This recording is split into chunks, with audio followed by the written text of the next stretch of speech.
Atlanta, Georgia. The HBCU football capital hosts the Cricket MEAC-SWAC Challenge on August 24th. Florida A&M Rattlers, Norfolk State Spartans. SWAC versus MEAC. The rivalry is real. Come out to Center Park Stadium to see the returning HBCU national champions and two of the best HBCU bands in the land, the Marching 100 and the Spartan Legion. The day starts with a kickoff fan experience tailgate and concludes with a primetime matchup on ABC. For more information, visit MEAC-SWACChallenge.com.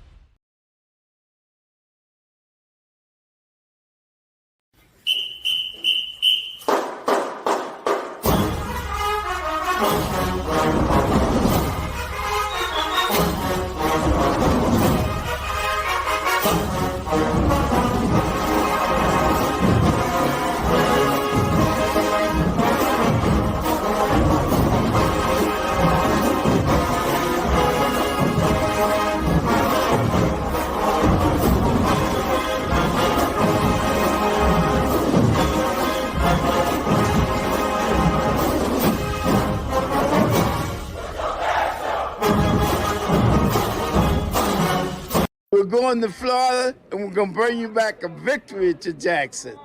Yeah. God to y'all! What you say now, Chuck?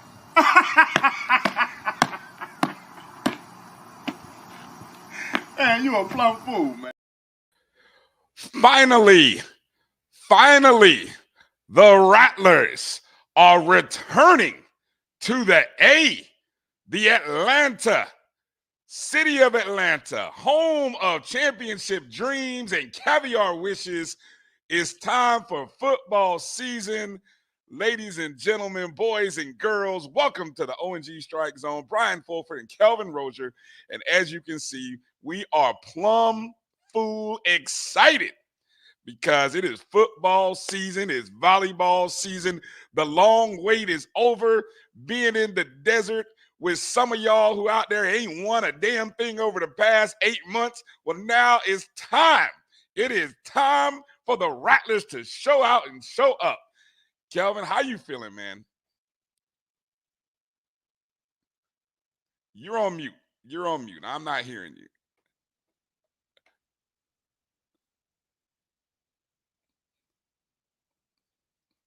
Hold on.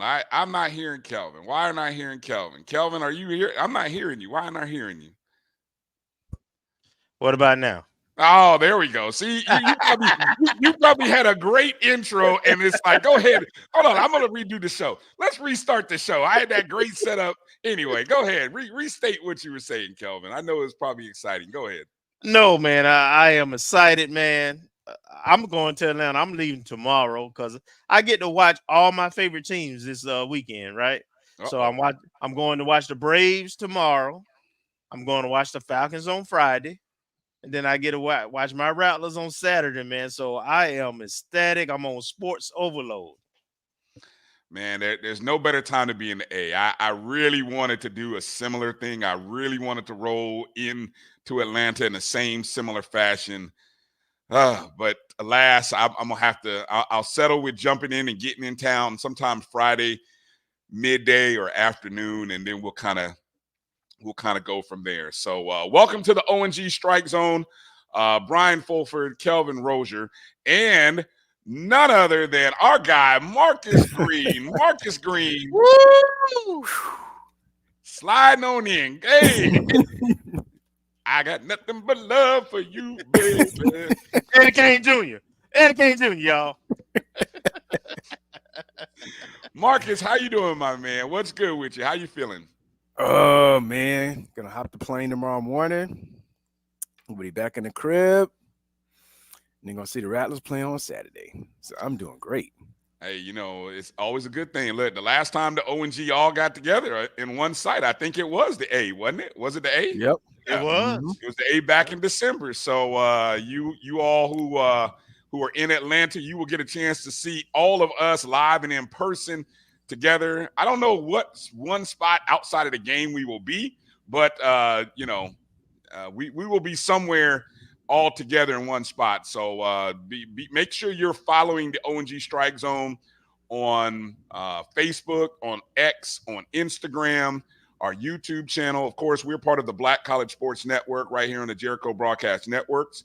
And so we say hello to everybody joining us for this show. It's game week, 2 days away from the start of the volleyball season, 3 days away from the start of the FAMU football season. And we are covering both aspects of that on today's show.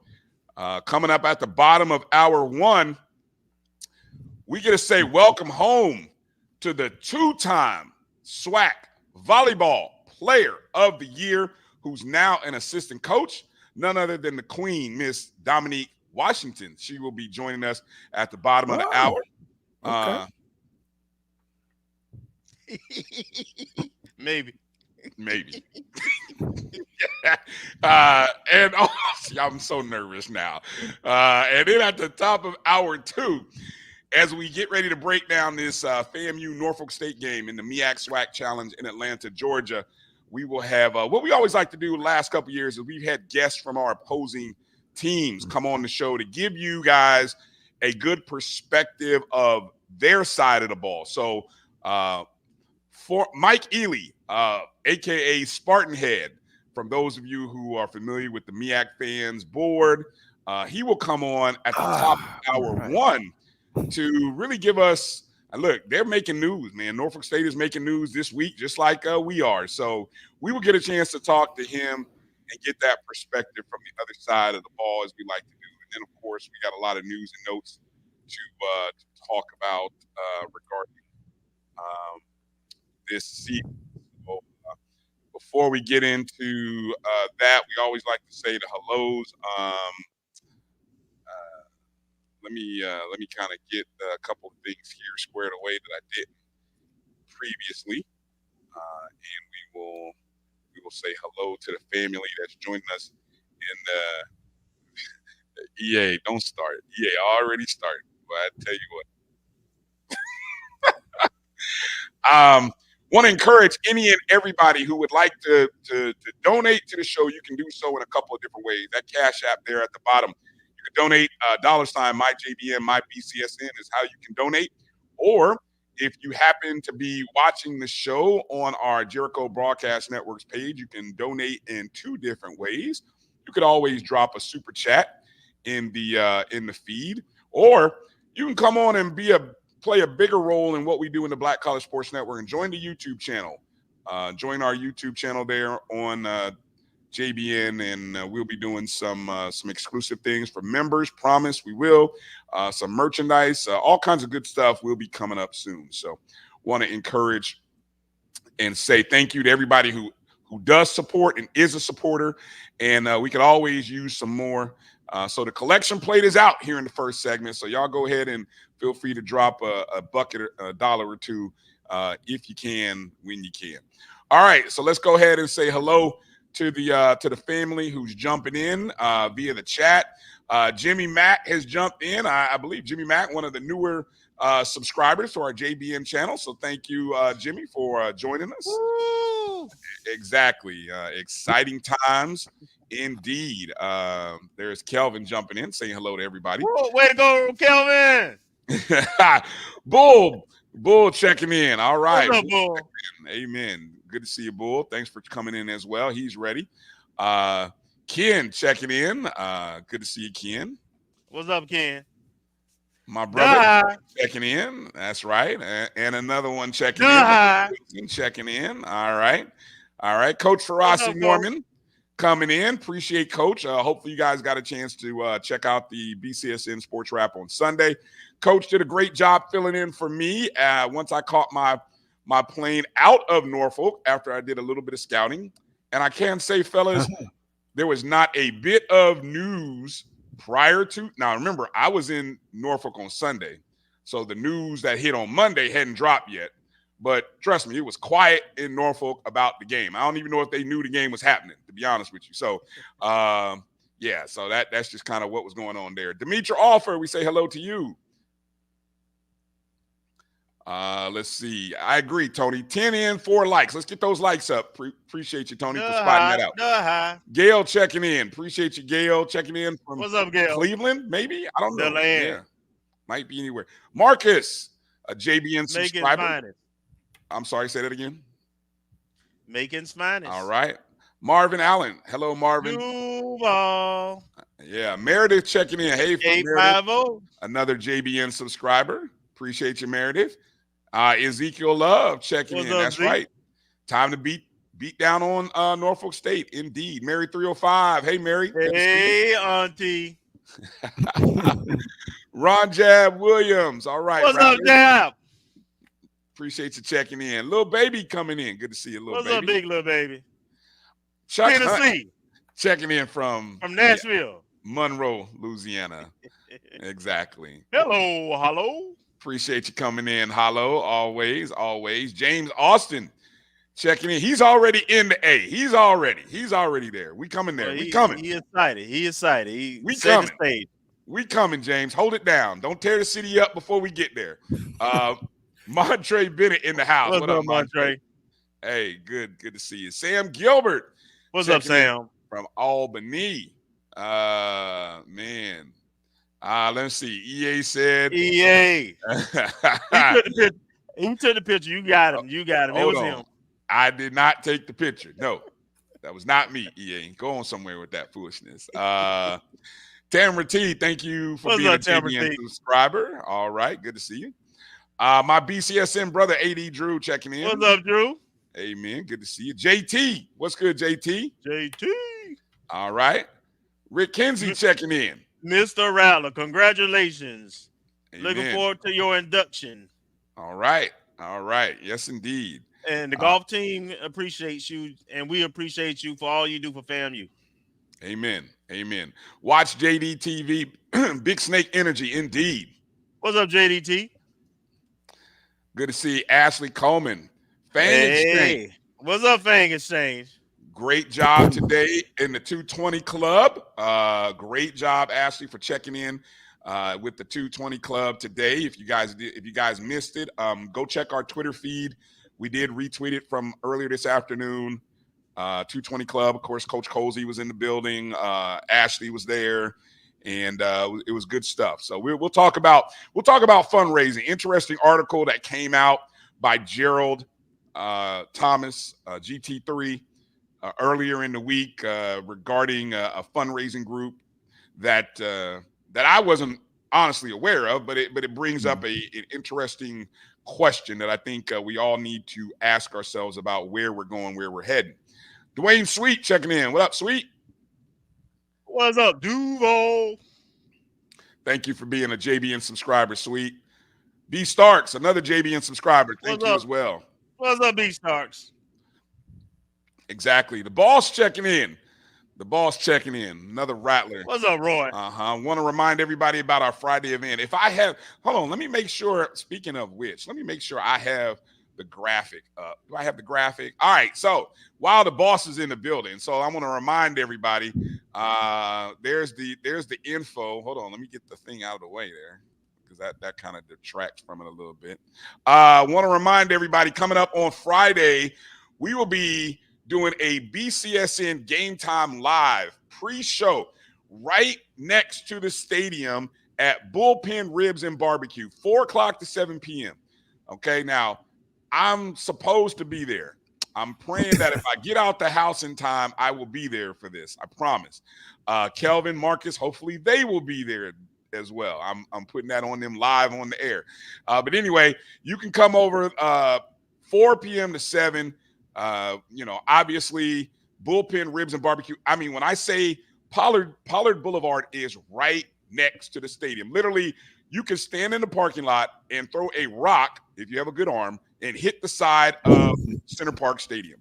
That's how close we will be on Friday. And then, of course, go hit all the other tailgates. I know there's a lot of stuff going on, right? So we hopefully have our tailgate, our pre-show set up at a good time that works with your schedule. So, come on down into the area. I'll make sure to flash this up a few more times during the show, so that way, people know about it. Blah blah blah. All right. Let me see.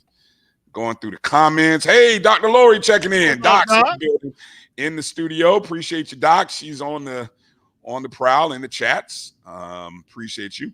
Mike Reed checking in. Hey, I got some good. Man, I'm okay. You guys are all hitting me in. I'm gonna get all the promos out of the way here early here. Let me see. Where's my graphic here? Because Mike informed me. What was it? A couple hours ago, guys. I know you guys got it. It was a couple hours ago. Let me see if I can pull this up real quick. The magic of multitasking here. Let me see. Take that off the screen. Let me see. Okay. Good. While you're doing that, good to see Road Dogg in Tampa. I went and got my hat. Rattler Nation showed out, man. I mean, it was a beautiful thing. We had a whole section of Rattlers with our orange hats at the Rays game. And so, I saw that, man. You guys look really good. You look really good. It was Did you happen to secure an extra hat? It was awesome, man. Did you get an extra hat, by the way? No extra hat. All right. No, anyway. No extra hat. Okay. All right. That's all right. That's all right. They were sold out. Hey, Mike Reed informed me that we are down to about a dozen, maybe less than a dozen, because he sent a text out about a couple hours ago. We're down to about a dozen seats left in the club level section here. So if you still have not purchased tickets, go to justlookingout.com. Let Mike know you're interested. Use the strike code there. Use the code StrikeZone and let him know that's how you heard about it. Again, these are what the seats look like. We have, I heard that we have sold out our section, which we all knew we would, and we've sold out many other sections in this stadium. But that section right there, club level, is where we will be, or where you can buy tickets. Obviously, not us. We won't be there because we'll all be in the press box area. But you all, along with Mike Reed, my family will be there. So, by the way, if you happen to recognize, mine too. At least one member of my oldest daughter will be in that. All right, Marcus, your family gonna be in that section? Yeah, my wife is. All right. So, you know what? Hey, we ought to have a contest. Anybody can figure out and take a selfie with either my people, Kelvin's people, or Marcus's people. We might have a gift for you. But you got to, when you take the selfie, you have to do what? You have to tag ONG StrikeZone. All right. Or you have to tag us as well. So a little contest. If you are sitting in that section and you see my people, Kelvin's people, and they're not gonna wear shirts that say, my husband, my family is on the. No, you just got to figure it out. All right. So you just be on the lookout for our people in that section. So you come join us. There's the info again. $79 per person. A great opportunity there. Appreciate you, Mike Reed, for making all that possible for everybody. Okay. Got to get a couple more here, and then we got to get into the news and notes here quickly. Alice McCullough checking in. Good to see you, Alice. Will Davis. Good to see you, Will. My man, Dexter Martin checking in. Good to see you, Dex. Erlene Taylor Ely checking in. Good to see you. Thank you for checking in. Let me see. Anybody else I left off that you might see, fellas? Hold on. What is this? I'm gonna start this note here from EA. Not really sure. Whatever. Jen's P checking in. Good to see you, Jen. All right. All right. What's that? Oh, I took it. What you start? Oh, just a little reminder. I saw a question in there from EA or something in there that I saw. All right. So, look, we knew it was game week. I think many of us had kind of look. You had to know. You had to know that we were going to get this announcement when we got it. But there it is, ladies and gentlemen. Hold on. Oh man. All kinds of issues today. All right, let's see if I can get it right. There we go. Our QB1 for the start of the 2024 season is none other than Daniel Richardson, QB1, the transfer from Florida Atlantic University. Kelvin and I both kind of predicted and thought this would be the guy. Drew did too. Ago. Oh, who did? Drew? Yeah. Drew. Marcus, did you have a prediction or an angle on this? Obviously, this guessing game by all of us. Not really. No. I thought Junior might have been a nudge ahead just from familiarity, but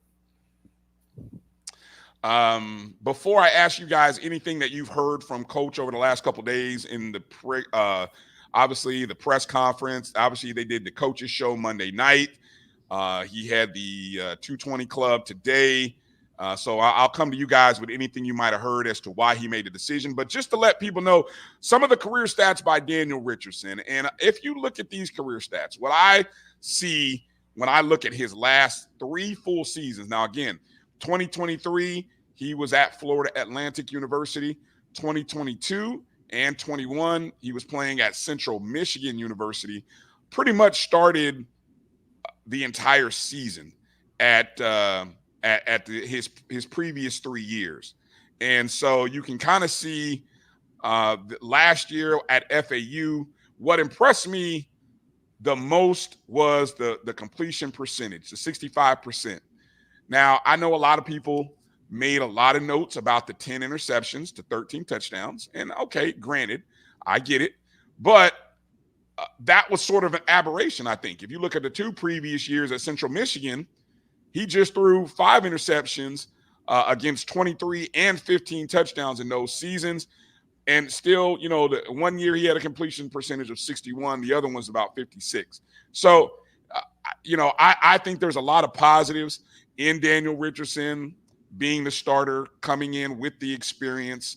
What were some of the takes or things you heard, or what's just your general thoughts? I'll come to you, Kelvin, and then go to you, Marcus. Well, Coach flat out said, you know, before, you know, this in the spring, he said, you know, him being a defensive coach, he was concerned about not turning the ball over and what quarterback was going to protect the ball. And then the 220 club today, he reiterated that during fall camp, he thought that Daniel did a better, you know, a little slightly better. It wasn't a huge difference, but a slightly better job of protecting the ball. So that was his deciding factor. I still think all that playing experience at the FBS level got to count for something too, though. And the fact that Junior's been there and Daniel just getting there and it was close. You know, if he didn't take advantage of it and it was that close, I get it. But he also said that Junior will play.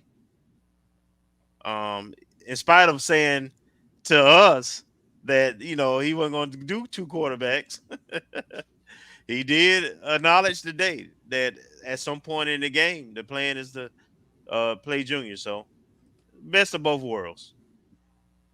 Mm-hmm. Your thoughts there, Marcus, and he's not 5'8", Chuck. He's actually 5'10". So let's not make him that short. You know, go ahead, Marcus. Well, I guess very similar to Kelvin. Even through spring camp, he was saying about turnovers, and that was going to be a deciding factor. So he's been consistent in that. And I wasn't sure to what degree, you know, looking at the stats and the 23 career turnovers, you know, how much of that was coming into play in terms of how Richardson was performing in camp. Of course, before preseason camp and spring camp, of course, we can't see it or we have very limited views. But, you know, the experience, I mean, you can't beat that. And I also think, and even though he wasn't here in 2021, Coach Colsey, Junior had at least 2 opportunities to kind of gain the confidence with the Fort Valley game after he subbed in for McKay after the OBC in 2021, and then last year against Lincoln of California. And it wasn't a resounding performance against non-D1 competition. Mm-hmm. So as a true freshman, you can say, okay, maybe he wasn't ready to start, and, you know, he's filling in McKay. But last year in 2023, as a redshirt sophomore and having been in the system 3 years, you would have hoped and expected a little more productivity and confidence against a fledgling FCS team, and it just wasn't there. So I don't know how much of a role that played. So those are like 2 data points that may or may not have impacted the decision. But you got to go with who you have confidence in and who's going to turn it over fewer times, especially given what we believe could be the makeup of the team or the offensive identity of the team, where we're heavy on the defense. Then we look stacked at the running back and O-line and looking for someone who's not going to make mistakes.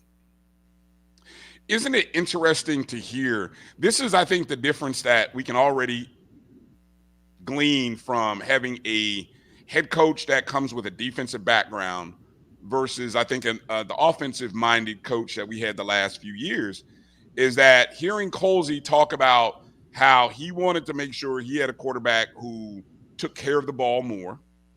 And also, I think I heard him say in the 220 Club, one of the things that he really is putting an emphasis on this year is reducing the amount of penalties. I mean, last year, FAMU, we led the SWAC. I think we were one of the leaders in the nation. No, we led the nation. Okay. We led the nation. We reverted back to what it was 2021 or 2022 form, and I have that in my season preview where we were basically dead last at FCS in penalties in terms of penalties per game. Yeah. So penalty yards per game. Yeah, the penalty yards, the number of penalties and penalty yards. I think we were top. So being able to not make mental mistakes. I mean, look, we talked about that a lot. I mean, we did what we did, and there were a lot of self-inflicted wounds where we took points off the board for ourselves, and maybe we took ourselves out of scoring opportunities and just many things that we could have probably averaged another 14 points a game had we not had the number of mistakes. So that's a great jump, but I knew we left at least 2 TDs on the under the yellow flag in the OBC, because I think both of them were holding calls on passes to K-Dot. I don't remember about the rest of the game, but I remember those were 2 that got called back because of holding. Yeah, so I find it a little and that's what you get when you have a change in coaching. That's often what you get, and I think it's interesting, should be celebrated, which sort of leads me. I know we'll talk about this a little later in the show, but it leads me to a thought process when we think about percentages of run, pass, and things of that nature. We've kind of speculated we might run more this year. I think it's very likely we run more, or a combination of using quick passes and then letting our receivers, and maybe being less focused on throwing down the field as much. So just a thought there. So let me see. Yeah, also, kind of doing my preview a little bit, but we did even last year, and I've been tracking it in terms of like the percent play call. We had 49%. I mean, it's very slight, but 49% pass versus run. So a very slight tilt towards the run game, very similar to what we had in 2021 when we had Rashawn McKay and Bishop Bonnet. We weren't over 50% passing based on the number of pass attempts versus rush attempts. Right.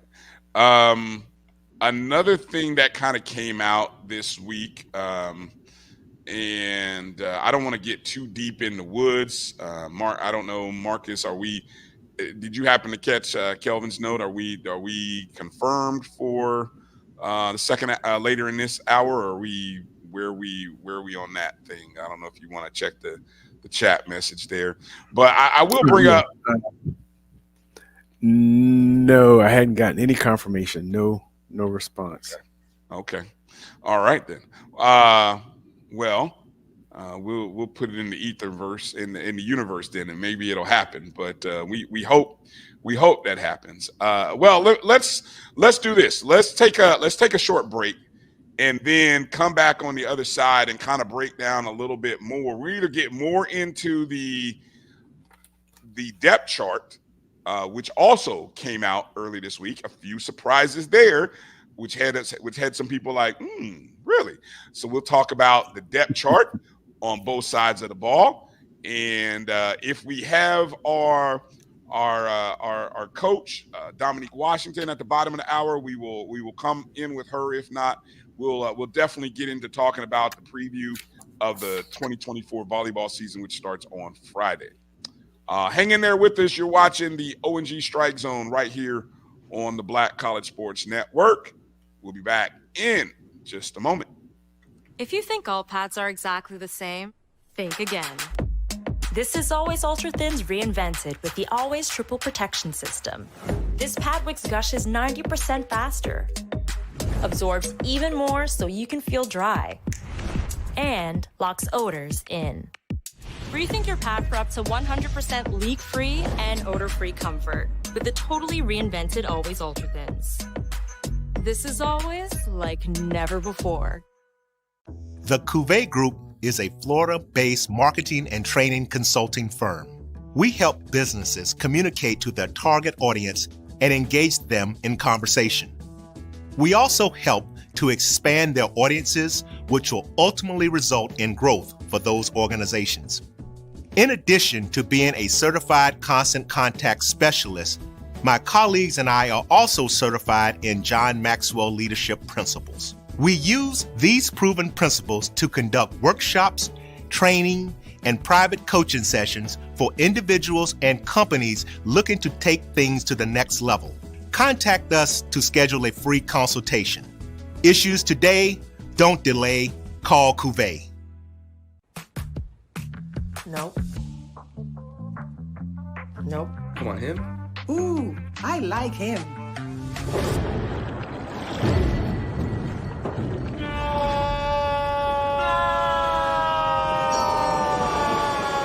Quick, the quicker picker-upper. Bounty picks up message quicker, and each sheet is 2 times more absorbent, so you can use less. He's an 8. He's a 9. Bounty, the quicker picker-upper. This is Bryan Fulford. AD Drew and I are co-hosts of the BCSN Sports Wrap. We talk about all things related to HBCU athletics. From the games, teams, coaches, and fan interest stories, we cover it all. You can find our shows on Facebook at BCSN Sports Wrap, YouTube at MyJBN Online, and everywhere you listen to podcasts like Anchor, Spotify, Google, and Apple Podcasts. You can also find the show on the Jericho Broadcast Network's app. Make sure to download. We look forward to you joining the conversation and being a part of the show. Live from Atlanta, Georgia, the HBCU football capital hosts the Cricket MEAC-SWAC Challenge on August 24th. Defending HBCU national champion Florida A&M Rattlers versus the Norfolk State Spartans. For more information, visit MEAC-SWACchallenge.com.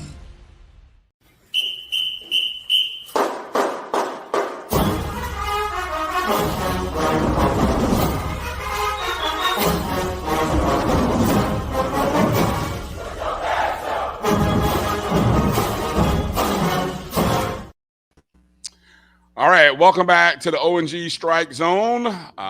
Bryan, Marcus, Kelvin, good to be here with you all. I'm going to apologize early to anybody who might have been watching on our Facebook page. I don't know why in the hell Facebook, I don't know if I over promoted something early on in the show, but somehow the Facebook page is acting up for our O&G Strike Zone page, but we are streaming on the Facebook Black College Sports Network channel. So I don't know how the algorithms are working these days on Facebook, but that's why we're in multiple places. That's why we're streaming on YouTube. That's why we're streaming on X, streaming on Instagram.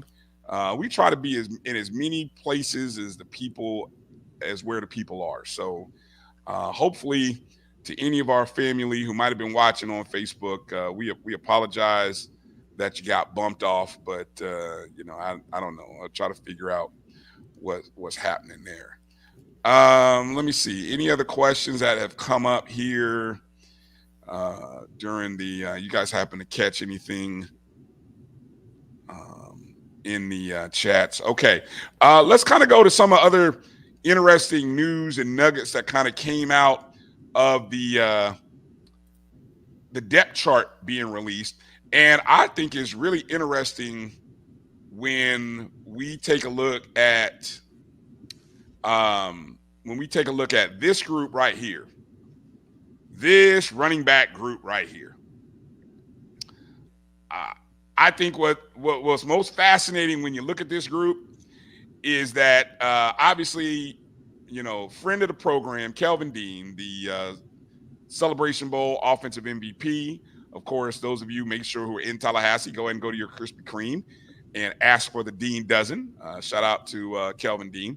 But the starting running back for week 1 will be old graphic. Will be OPG. old graphic. Will be this young man who we had the pleasure of interviewing a couple years ago when he was, a recruit getting ready to come to FAMU, and that is none other than Bo Somerset. Bo Somerset, the redshirt freshman, 5'10", 190. He got the call. He will be RB1, most likely taking the first snap on day 1. Kelvin Dean listed as the backup, followed by Thad Franklin Jr. Behind him. And so as we look at that, any surprises there? Did that really surprise you? Or if you were listening intently, you kind of had an idea this might be happening? What do you take on that, Kelvin? Yeah, if you watch the quarterback club, when Coach Wyndham, the running back coach, was on there, he actually emphasized that if that day, I think that was about 2 weeks ago, he emphasized if he had to name a starter that day, that the redshirt freshman would be a starter. And then as we talked with him 2 years ago on the show when he was coming out of high school, I mean, you got to remember, he's a kid that had Power 5 offers. I mean, he had offers from Miami and Nebraska's, and so he was that dude. I mean, he had like 3-4 years of production at Norfolk Myers, if I remember correctly. Mm-hmm. So, and as well as he played basketball, and his basketball team ended up being pretty decent too while he was there. So we knew he's a player, and you saw often last year, he was being redshirted, but you would see him working out and all that good stuff. So no, does it surprise me? Not really. And Coach Colsey said today, depending on the formations that they start out, it may be somebody else, but no, the man is putting the work. He had the most explosive play in the spring game from a running back, where he took it about 60 yards, and then we've been hearing a lot about him during the fall camp. So we got talent, buddy. What do you got to add to that, Marcus? Just kind of stockpiling. If you look at the last few years, just in the running back position, we've been stocked. I think what was it, 2022, where we had a lot of injuries, like early in the season. But since 2021, starting with Bishop Bonnet, there's just been at least one person come out of the backfield that's really put a stamp on the season. And I'm also glad that a friend of the program, Bo, and also someone who is a high school recruit has made a breakthrough. Because I know we've had a lot of emphasis. There's been a lot of articles and even a lot of our past recruiting with the seismic shift in the transfer portal and all the collegiate free agency going on. But to see someone that we recruited out of high school come in and get a starting position, I think bodes well, not only for us, but HBCUs, but especially for FAM, having received so many transfers the last few years and transfers who did well and performed. And just having someone from high school come in and do that as well, or a high school recruit, not directly from high school, but a high school recruit come in and do that, I think provides Coach Colsey some counterattack if there's any negative recruiting on the trail as it relates to high school guys, and FAMU only takes transfers. Mm-hmm. I just was scrolling through and looking at the rushing stats from a year ago when we essentially had our three main backs, Jennings, Dean, and Jaquez Yant, right? Jennings, of course, had 120 attempts, Dean 73 attempts, Yant 89 attempts. So I think it's very likely that, Dean and Somerset probably both have definitely over 75 to 80 attempts over the course of the season. And who knows, if we are more of a run-based team. Now, I think what also will be interesting to see how many attempts we get from Richardson, because he has the ability to run, and I think that's in his repertoire. So that's another back that, obviously will take carries away. But look, I mean, running backs are at their best when they're freshest. Yeah. So if, like you said, if we have 2 to 3 quality backs cycling in, that can't be a bad thing. Cannot be a bad thing. It's better to have more running backs than fewer running backs. And I think we have a good line this year. And so I think Somerset and Dean could well rush over 500 yards each, and I guess it'll come down to, who has maybe the bigger games in order to see whether that number gets up there. But, I don't think we're going to rely on one guy. I guess that's what I'm really saying. Nope. Yeah. Looking at some of the comments, EA talking. Now, is the kid from Miami, is that Franklin? That's who, EA was saying. He started at Miami and went to University of Louisiana Monroe, and then came to us. Okay. What about Kev from Tally is talking about Wicks? I didn't see Wicks on the depth chart. Any? I'm looking. He just got there. Okay, he just got there. Yeah, that's the running back from ODU. Ah, yes. Okay. Okay. He's number 26 in that graphic that you showed. He's the one on the far. I guess that'd be the far left as you're looking at it. Okay. So that's so Wicks. Wicks is Wicks. You can see right there to the far left. 23 is going from left to right. That's Wicks, and then you got Franklin. Then you got, of course, Dean's number 9. 28. I don't. Who do we have as 28 there? Collier. Okay. Collier. Yeah, he's the one. He came in from JUCO, but he's legacy Rattler. I think his grandfather played for FAM. Okay. And then, of course, you've got Somerset, number 20, and then 34. I think it was Rashad Quinn. He was on the squad last year. Very fast. Okay. He had a couple good spring practice runs last year, 2023. Okay. Good stuff. Good stuff. Okay. Moving over to the wide receiver positions. We already knew Jamari Gassett. We'd heard and knew he was going to be starting. He's in the Z slot, Z position. Ace Cobb is going to get the start in the X spot. He's a redshirt sophomore, 6'3", 195. And then Jalen Rogers, the 5'10" sophomore, he will be in the F spot. For people who might not be familiar, Kelvin or Marcus, break down who are some names that who have been in those slots for people who aren't familiar. Go ahead, Marcus.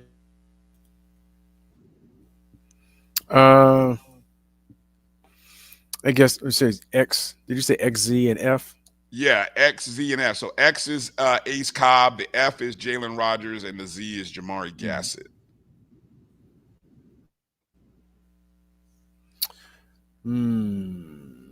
See. I don't have my depth chart. I'm trying to guess between Xavier Smith. Yeah, I don't have one either. Or we know if we're looking at spots, Xavier Smith, looking at Marcus Riley.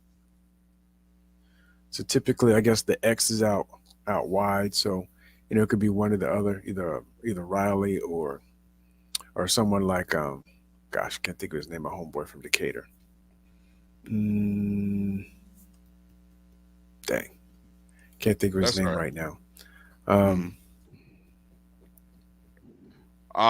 playing out wide, and then any surprises? Some of the backup names you got: Marquez Bell, the grad transfer, playing behind Cobb; Quan Lee, playing behind Rogers. And then Goldie Lawrence, a redshirt freshman, playing behind Gassett. we have depth. I'll say that, and we have different kind of receivers, right? So we got speed, we got guys who are good in open field, and then you got some long guys like Cobb. And you got to remember, Cobb, has experience playing with your starting quarterback, so there's some chemistry there. It's a So great point. I'm really interested to see. You got to remember this offense has been going against the best defense they're gonna see probably all year, outside of maybe UM. So we hadn't got to the offensive line yet, but the size and the depth of our team, I expect to make a difference in the second half against everybody we play, not named the Hurricanes. And so I think we have talent, and we have a lot of depth in the right positions. We just got to see it all come together, what it looks like. That's the real question mark, as well as coaching adjustments, because we just don't know that part of it. But on paper, this game we should be able to create some separation at some point. But you just don't know. NSU Norfolk State gonna be hungry. They playing a new quarterback too. They do have some returning players that are all MEAC, so it's gonna be interesting. But I just honestly, man, I really think we're set up, and I just hope we play up to our, what our standard is. The tight end and back to the receivers. Okay. I was looking at because I was getting them confused. Jalen, we have two Jalens, Jalen Rogers and Jalen Ward. And I see Jalen Rogers. He's at the F Ward is spot. defensive back, right? No. No, he's a wide receiver transfer from Middle Tennessee. Okay, right.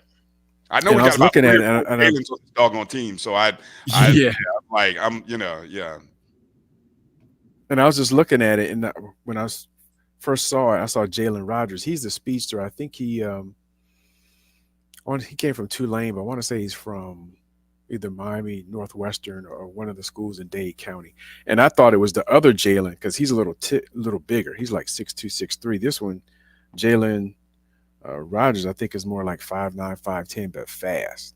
And so I thought I had him mixed up when I was looking at the wide receiver depth chart. But he made a starting position, so he got speed and height starting at the on the inside and outside. So you got Cobb and Jamari Gass is not super big. So you got two speedsters and one guy who can run fast, but he's got a little bit more height to him. And you saw what Kev from Tally pointed out, that Rogers is actually faster than Marcus Riley. So that's pretty interesting. Oof, that's definitely. Okay, the tight end position, interesting. Now coming in, we thought, we had been talking about Jeremiah Pruitt, Kobe Gross, Carter Johnson, the grad transfer coming in. He's listed as the starting tight end, with Pruitt as the H-back, and then Gross behind him. Marcus, remind people about Carter Johnson. Where's he coming from? It's a grad transfer from University of Pittsburgh. And I think early reports either from Gerald and the TDO or others said, he's just about his business. He's kind of quiet, doesn't say a whole lot. I think even Coach Colsey reiterated it, that he just comes in doing things. So that was a surprise to me, that not, reflecting anything on his talent or what he brings, but that he would be elevated to the starting tight end spot, given that. We got two grad. Given that Kobe Gross has been here, I guess on year 3, because I think his first year was 2022 when we played UNC. And I think even Jeremiah Pruitt came the year before. So, but then, if you have those two at the H-back, like it's listed in the depth chart, then you have an opportunity for even more size mismatches. But still, I mean, this is a big group, man. Carter is 6'3", 250. Pruitt is 6'5", 225. And, of course, Gross is 6'2", 238. And so, we're familiar with Pruitt and Gross. And so seeing Johnson come in, just adding more depth and excitement there to the tight ends. And, I mean, Kelvin, we saw those guys at the fan day. There's some big dudes. Hey. They gonna win a t-shirt contest. Yes, indeed. I feel for any linebacker stuck covering and the those one guys. that's Good luck and the to one them that's not shown is the other transfer. The other transfer we got from Central Michigan, I believe it's Central Michigan. That's right. The 6'8" guy. What? Evans, Jamari Evans from Samari Evans. He's like 6'7", 260, 270 at least based on the last thing. So I wasn't sure. I didn't know if they were, because he played, at least coming out of high school, played tight end and defensive end. So I didn't know if he got switched or if he's just additional depth. But I mean, they could put some monsters at the tight end and H-back position if they wanted to. If they just want to go 3 tight ends, they could just punish people. Yeah. All right, getting to the offensive line. A lot of names that we knew, right? This is why there's a lot of optimism and excitement. And, a lot of people, who don't know, you don't know what you don't know, and it's fine. Correct. Okay. But starting at center, Cesar Reyes, grad 6'5", 305, who I believe was, correct me if I'm wrong, was hurt last year, but had played previously, yes? Yes. Well, he got hurt. He played last year. He got hurt in the North Carolina game 2 years ago. He was starting against them. He got hurt, and he was lost for that whole season. Gotcha. But he played some last year. Yeah. Right. And then we've got, of course, Jalen Goss, left tackle. Ashton missed last year. Left guard. He missed last year. He got hurt, but he's a 2022 SWAC and first team All-American as well as a FCS All-American. So yeah, that's the left side, and then on the right side, the right guard is TJ Lee. We're all familiar with TJ Lee, and then Elijah Felipe is the right tackle, 6'7", 300 on the right tackle size. So if you do that math of that starting offensive line, they average right at 6'5", at about 303 pounds, somewhere around there. Right. It's a big, long offensive line. And let me tell you, when the second string come in, they don't get no smaller. No, they don't. Good size there in the second string guys. And you know what's and I know, look, people will talk about and mention Richardson's size. Folks, look, we've seen in our lifetime 2 Heisman Trophy winners at his side, maybe more, but the 2 that come to mind, one played right in Tallahassee when we were while we were in college, or right thereafter, Charlie Ward, and then the other still playing in the pros for the Tampa Bay Buccaneers, Baker Mayfield. I mean, I mentioned guys like Kyler Murray. I mean, come on, people. Look, get over this thing about the size. 5'10", when he's done what he's done for the last 3 years, he will be all right with a big offensive line in front of him. And yes, I saw someone even point out that he had one of the fastest receivers that he threw to last year, who EA pointed out. Yes, he had one of the fastest wide receivers in the country last year at FAU. So he knows how to work with speed. He will be okay. He will be all right. So no, he won't. Let him think what they want to think. Let me just add, he got 2 state of Florida championships too at Central. The man has played against the best since high school, and he played as a freshman in high school. So I'm extremely confident that when he comes on the field Saturday, he won't have too many nerves. He's been there, done that. He's that dude. Right. More famous names, exactly. Tommy Frazier, Cordell Stewart, your boy Johnny, Bryce Young. So relax, people. Relax. I'll say relax for the people who want to make that about a size thing. You can hit them with those names. Yeah.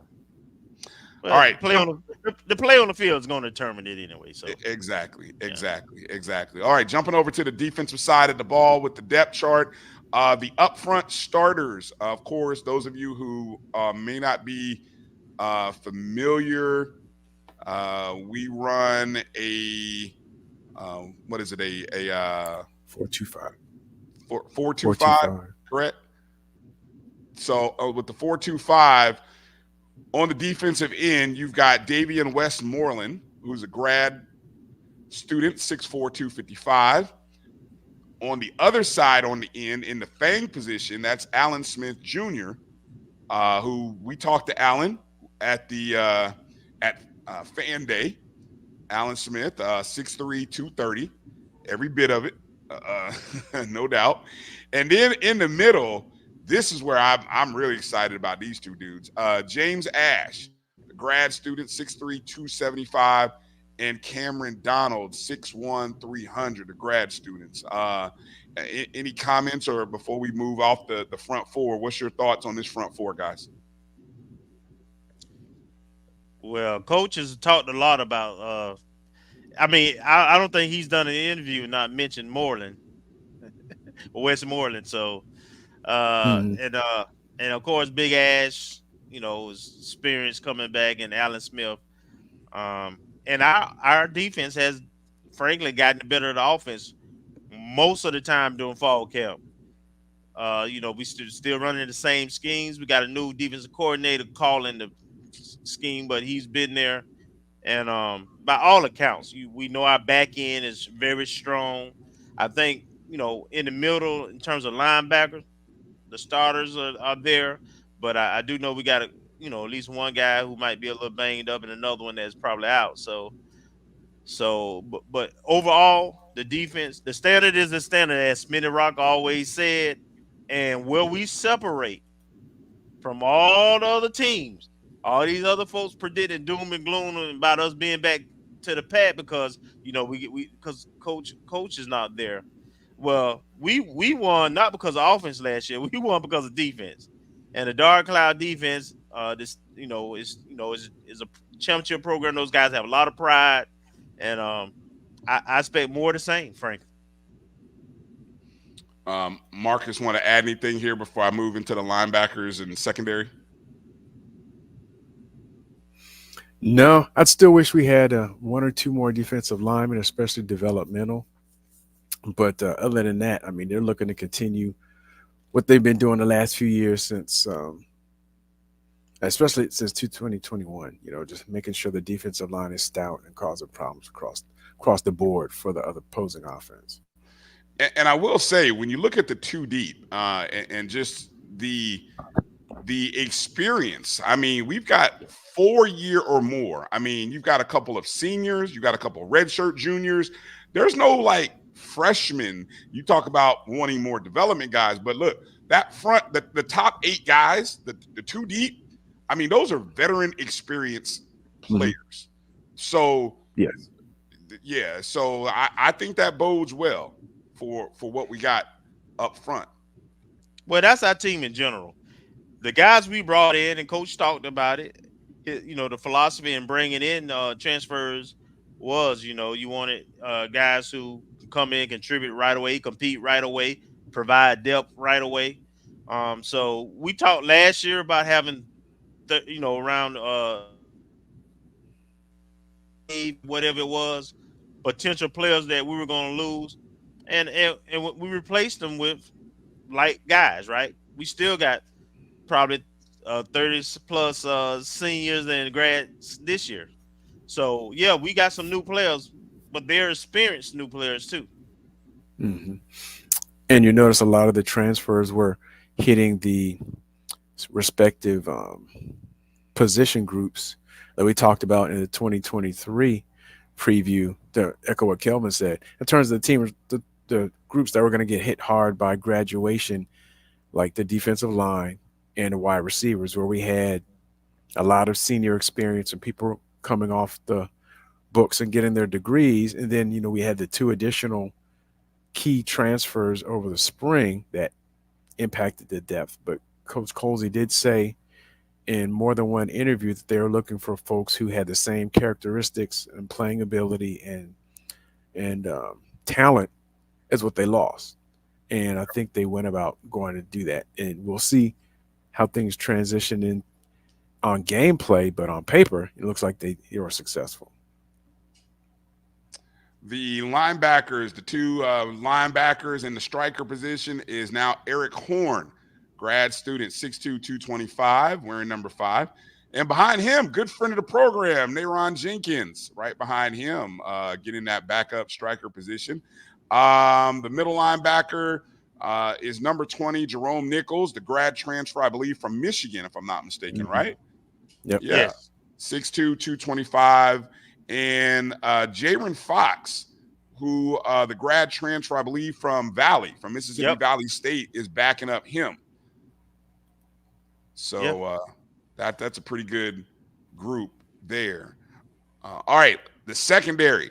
And who was it that I saw? Was Jimmy Mack in there talking about how much more excited, more confidence about the defensive back room than he has been in years past? Well, here's why. Here's why Jimmy's excited.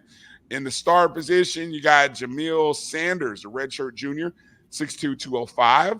The rover is Andre Powell Jr., a redshirt junior, 5'11", 195. The free safety, Deco Wilson, redshirt senior, who's been he's been on quite a few watch lists. I think was Reese's the latest one. Mm-hmm. The Reese's watch list. So Deco has been on the watch list. Well, that was Bowler, and I thought the Reese's was Bowler and yes, and the tight end. Yeah. Okay, yeah, Pruitt. Jeremiah Pruitt. Okay, thanks for correcting me there. But I know Deco, he's been on a few. Mm-hmm. He's been definitely receiving a lot of preseason love. Of course, I mean everybody's list is Kendall Bowler, who's back there, the redshirt senior. I mean, I can't think of a list that he has not been on. I saw him tweet out something, so I mean, pretty special for him, and just goes to show all the hard work that he's been putting in, and so that's going to be good. And then the last defensive back, Amare Lee, the redshirt junior, 6', 200. Anything in there, Marcus, that caught your eye when you look at the starters for that secondary unit? No, once again, kind of a recurring theme. Some a lot of experience back there. A lot of players that made plays down the stretch last year and got some playing time, and so the youth going familiarity. And of course, that was Coach Colsey's position group, so he had a finger on the pulse of who's ready to come in and not lose any drop off in performance. Yeah.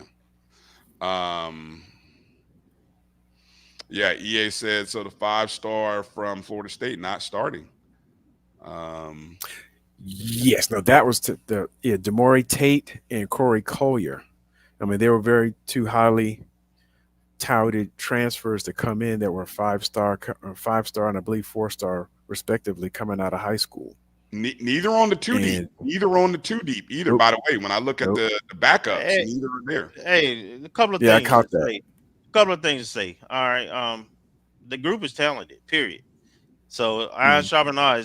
Then you got to remember, specifically with Tate, he's been away from football for a couple of years. So, I mean, that was high school. I mean, it takes time to get back into the groove and so forth. So, I mean, I don't think that says anything about their talent or anything. It's just, hey, that we talked about. I talked about it. Both on and off air.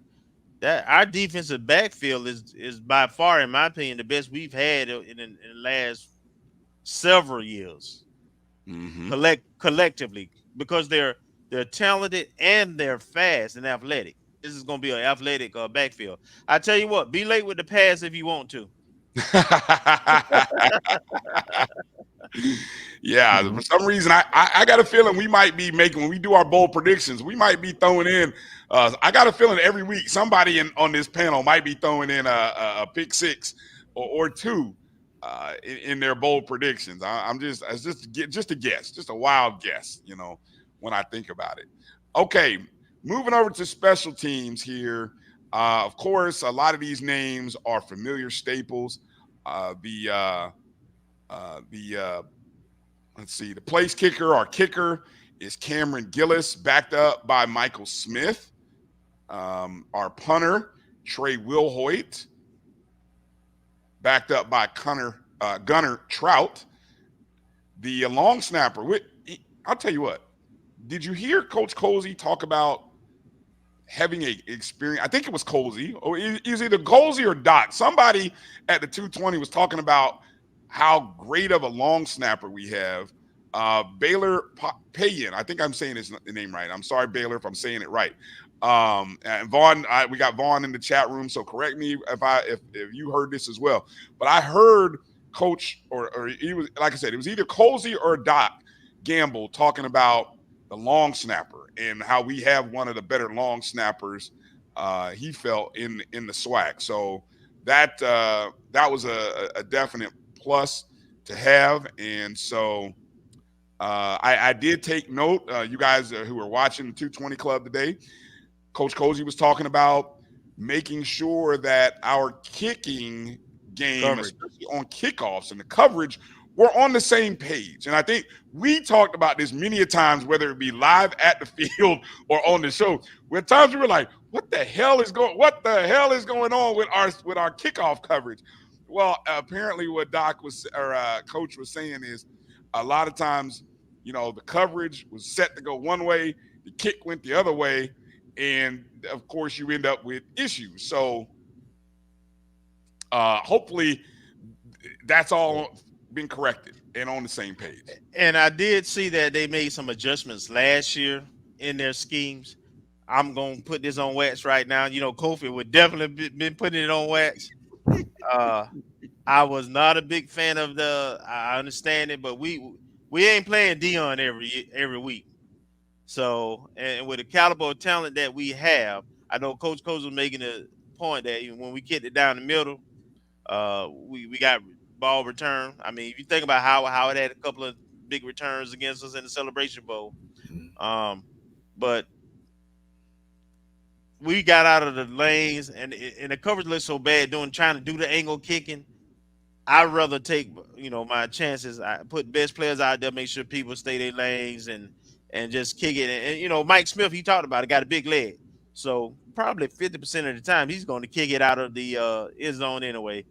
Trying to make him do angle kicks, leave it alone, man. I mean, if you recruited well, man, let the guys play ball and coach them up. Well said. Appreciate you, Keith, for letting people know in the chat room or wherever you might be watching us. Go and hit that thumbs up or the like button, however and wherever you're watching the show on Facebook or YouTube. Of course, if you're on X, you could just go ahead and retweet the stream. If you're watching us on X, go ahead and hit the retweet button. That's how you can kind of show your support, and you can also hit the like there as well. Okay, the returners, this is speed on speed right here. Of course, Jamari Gassett, the primary kick returner, I think he got mentions on the All-SWAC first team, if I'm not mistaken. He was actually first team punt or kick return and second team wide receiver all preseason SWAC. And then Jalen Rogers is the punt returner. We talked about the speed. So Gassett and Rogers, Alito 1-2. Did we have any? Correct me if I don't think we had a punt or kick return last year. Did we for a touchdown? Yeah, Marcus Riley in the opening. The first game. Oh, I'm sorry. Yeah. I'm testing y'all. I'm testing y'all. Yeah, I see some of them cats up. I see them in the chats. So yeah, we're gonna do it again too. No, one thing I'm not surprised at who got selected, but we have some in terms of return game. I don't know how. We have some folks on the sideline that, like, I guess he's a redshirt freshman, Robert Lockhart out of Atlanta, and actually Justin Bostic, another sophomore, I guess a redshirt freshman as well last year. I mean, he had a couple returns either on interceptions or kick returns as a high school senior at Palm Beach Central. So I was kind of looking to see. I didn't know who was all coming back and who the wide receivers were going to be and how they were going to spread it out.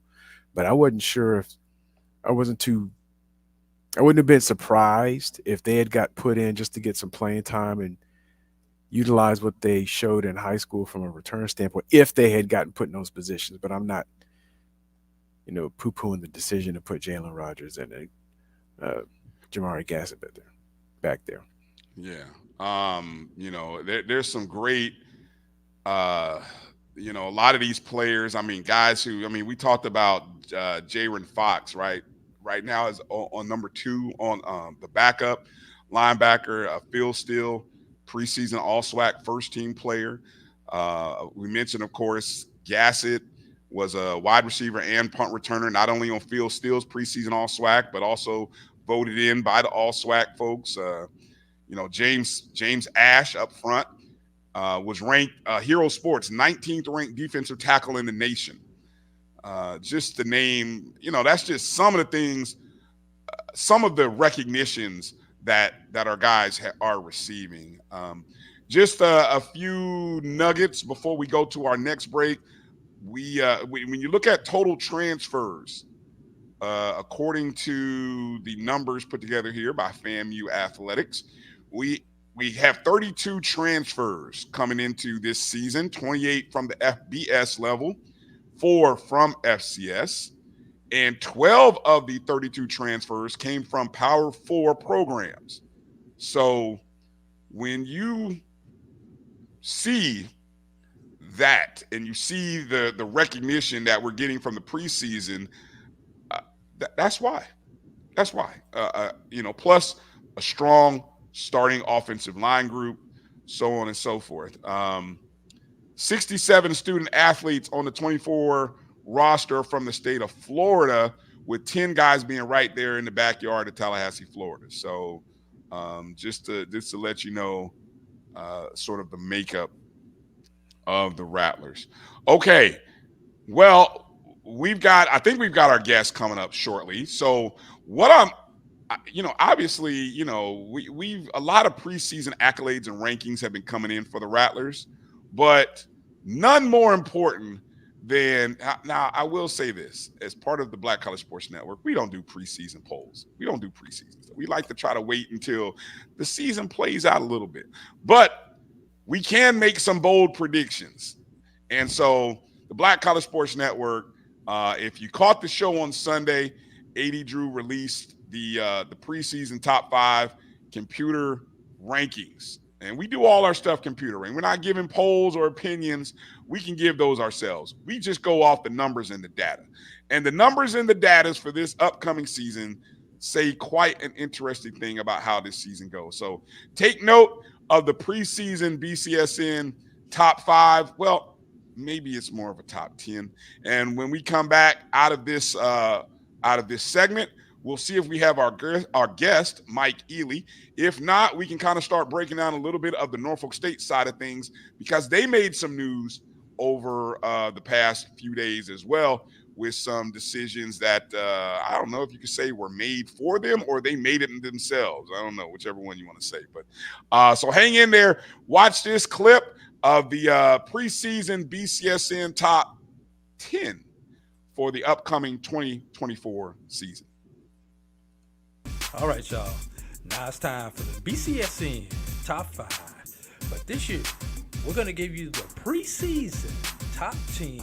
This top 10 is based on the computer algorithms that we have worked on for the last 5 years over at the Black College Sports Network. Once again, this is a computer formula that we have come up with. And this is what the computer says everyone will finish at the end of the season. Coach Chinnisberry leads our number 10 team, the South Carolina State Bulldogs, who finished 5-6 last year, 3-2 the Mid-Eastern Athletic Conference, expected to pull in 453 points in Coach Berry's first season in Orangeburg. Coming in at number 9, the Tennessee State Tigers. They are led by Eddie George, who finished 6-5 last season, 2-4 in the Big South/Ohio Valley Conference.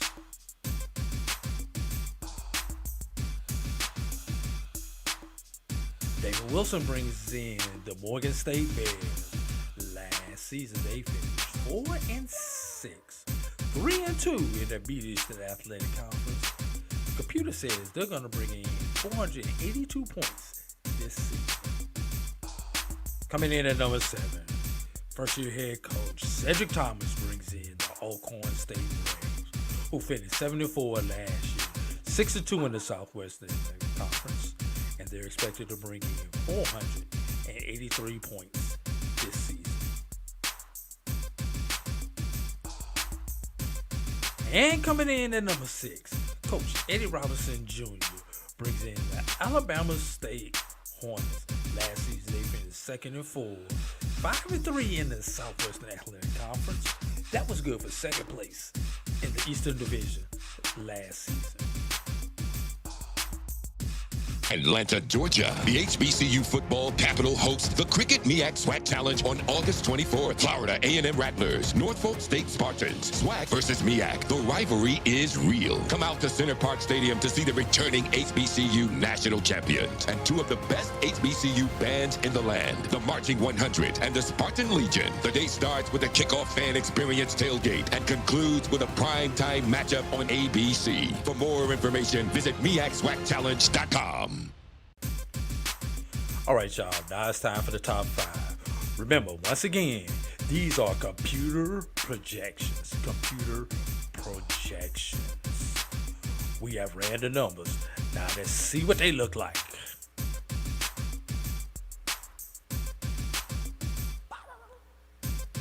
Coming in at number 5, the Southern Jaguars. They are coached by first-year head coach Terrence Graves. Last season, they were 6-5, 5-3 in the Southwestern Athletic Conference, and a projected finish of 535 points. Coming in at number 4, the defending MEAC champion Howard Bison, coached by Larry Scott. They were 6-6 last year, finished 4-1, and are projected to finish with 590 points.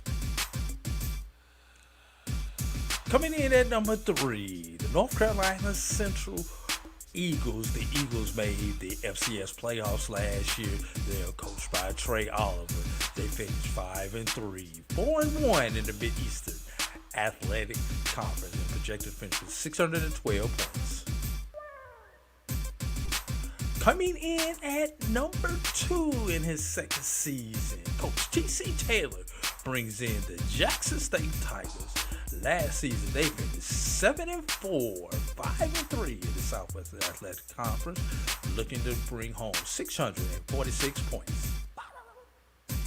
And the defending champions, Florida A&M University Rattlers, under first-year head coach James Colsey, came in 12-1 last year, 8-0 in the Southwestern Athletic Conference, and projected to finish with 667 points.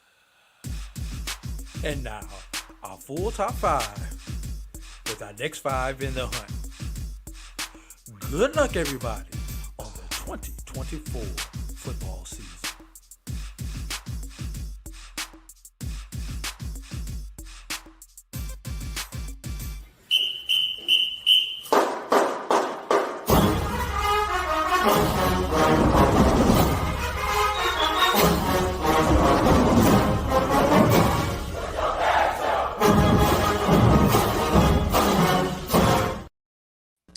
All right, welcome back to the ONG Strike Zone. Bryan, Kelvin, Marcus here. Real quick, guys, what's your take on that preseason order of finish? What any instant thoughts as you watch that segment? It is what it is. It's preseason, all right. It's preseason, exactly. Yeah. Exactly. Interesting. I wasn't sure if things were going to turn out the way that they did, but yeah, interesting.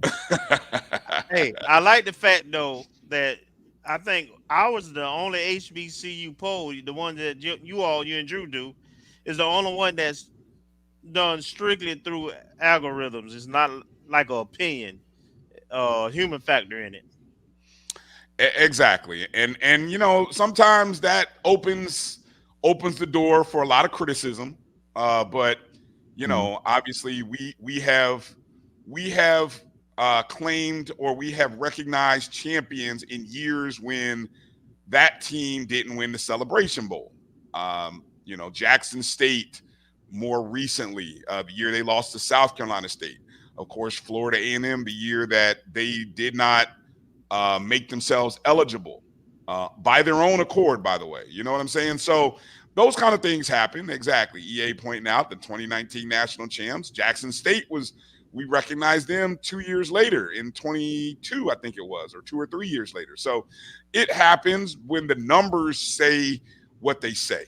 And so, that's kind of that's the reason why we kind of went with that. And plus, Drew and I, who kind of, we kind of, look at the computer, and we look at the computers for a number of reasons. And so we always like to come with a different perspective, because there's a lot of polls out there and a lot of things of that nature. So yeah. But anyway, the actual poll, the rankings that we do, they don't start until after about week 4. So we like to let the first month of the season play out, where you kind of get those FBS games out of the way and some of those BS games out of the way. You get those out of the way, and then you can really get into the meat of things. By the time October comes around, you really get a judge of who people are, because inevitably in somebody's poll, somebody is ranked really high or higher than they probably should be, and somebody is ranked lower than they should be. So, but that's the nature of the poll. Real quick before we go to our guest who's waiting in the green room, the just so that we don't get confused with that other green that might be in the stadium, and we say might because we understand 75% of that stadium is going to be one particular color. So the athletic department has called for it to be an orange out. So make sure we wear orange. Let's not get it confused. We don't want any confusion in that place. We want to see as much orange in the building as possible. So there it is. Make sure to get your orange out, your hats, your shirts, your polos. Who that in that picture? Yeah, who is that, by the way? You know that person? You gonna put your earring in? Wow. Let me get rid of that. All right, let's go, because see, y'all being messy. Let's go to our guest here to give us the perspective from the Norfolk State Spartans. Is none other than Mike Elely, aka Spartan Head. For those of you who don't remember, or maybe you've forgotten, from our old MEAC fan days. Mike, brother, welcome to the ONG Strike Zone. Thank you for coming in. How are you doing tonight? I'm doing great, guys. Thanks for having me, man. It's a pleasure to be here and see some familiar faces again. And behold. Amen. Well, good to have you, man. Let's tell us before we get into talking about this Norfolk State and FAMU matchup. Talk a little bit about kind of what you've been doing or what you do, how you stay engaged with Spartan Nation and just the HBCU Nation. Of course, the MEAC is not what it used to be back in the day. When we had some great times and some very interesting banter back in the day, but just kind of give people an update on where you're at these days and what you're doing. Yeah, we had some great banter back when Norfolk State first came into the MEAC. That's how I met a lot of great people, Kev, Decatur G, RTD, Alpha 72. I can just go on and on for a while of the great people that I met from the Rattlers and Wildcats starting the MEAC fan site. And it's been a 20 plus year, I can't explain how great of a relationship it's been. Kev, Mississippi Rattler, and others have come up to Price Stadium when FAMU has played us. I've been down to Bragg when we've played FAMU. I've been to several Florida Classics. Man, I really enjoy the Florida Classic though, and my family and I were planning to come down to the Florida Classic this year, as well, and kind of see a lot of the Rattlers and Wildcats that we haven't seen in a few years. My daughter's grown a great deal, so a lot of us haven't seen her in years. Right. So I'm coming down for the family reunion of such. I've been pretty busy here.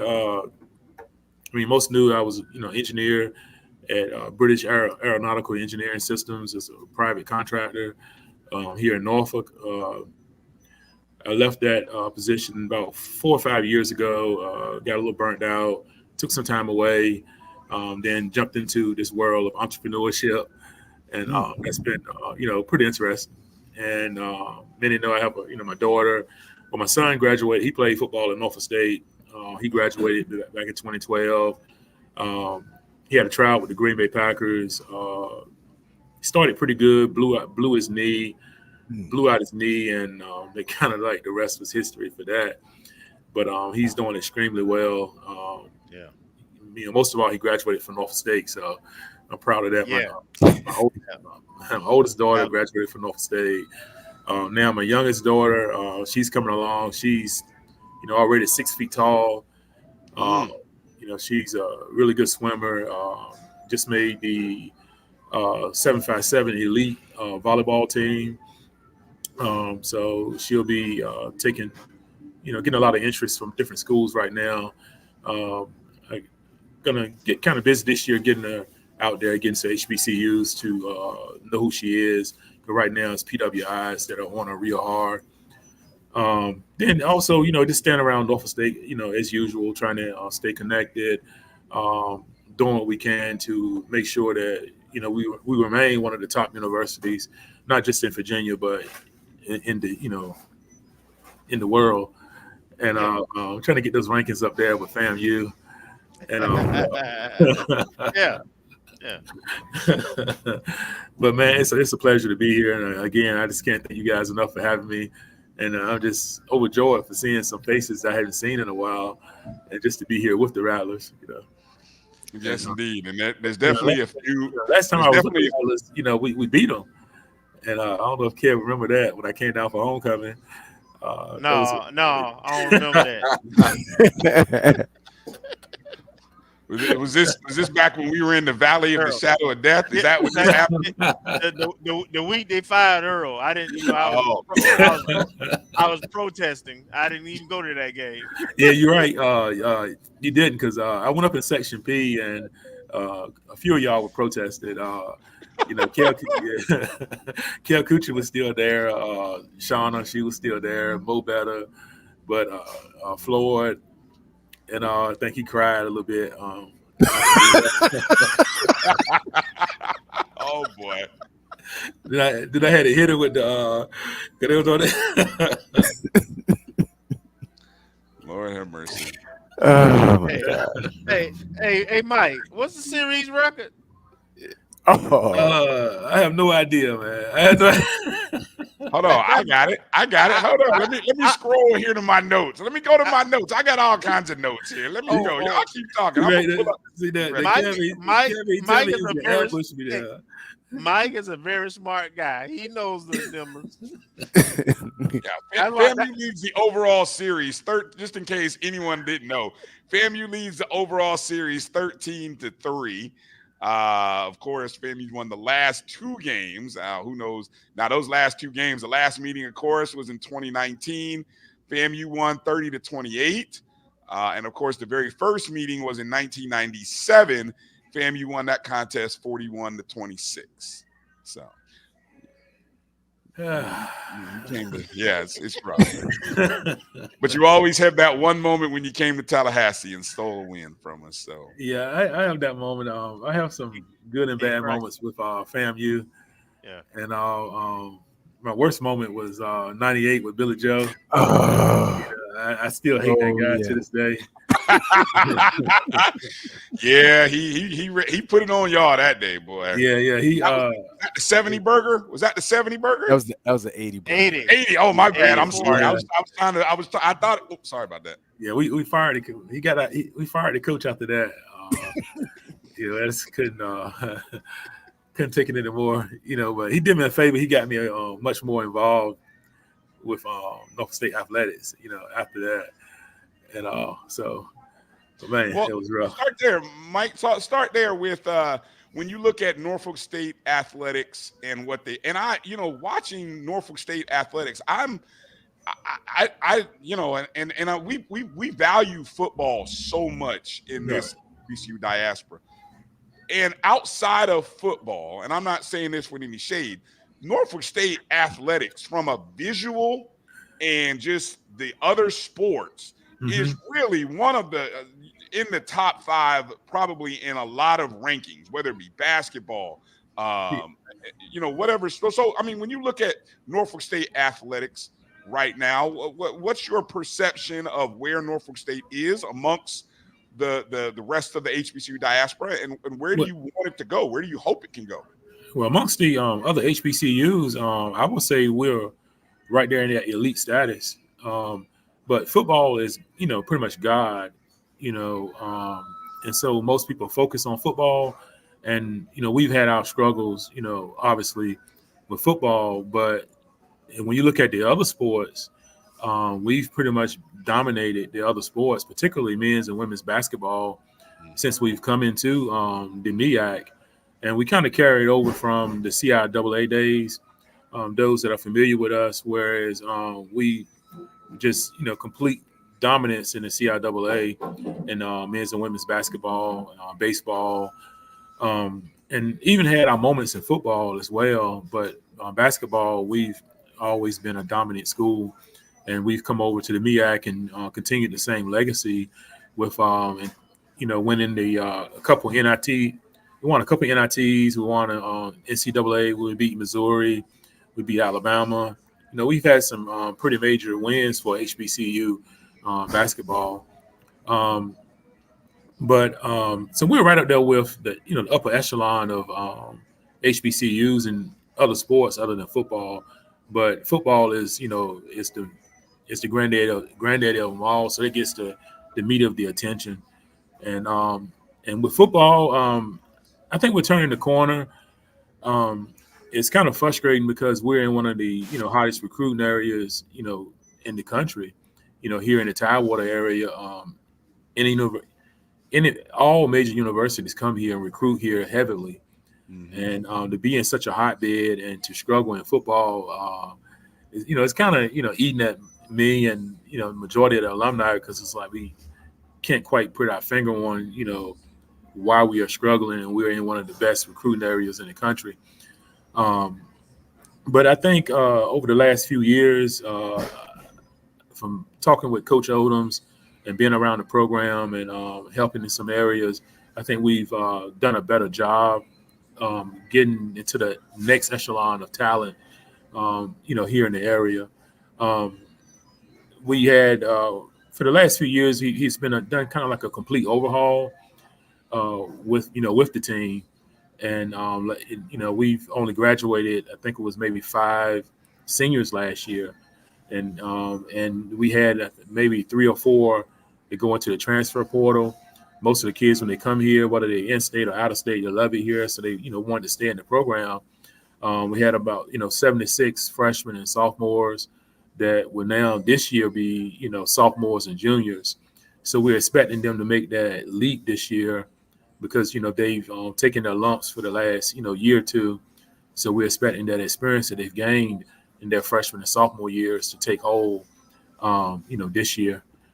And we've got some pretty, exciting freshmen coming in that I'm excited about.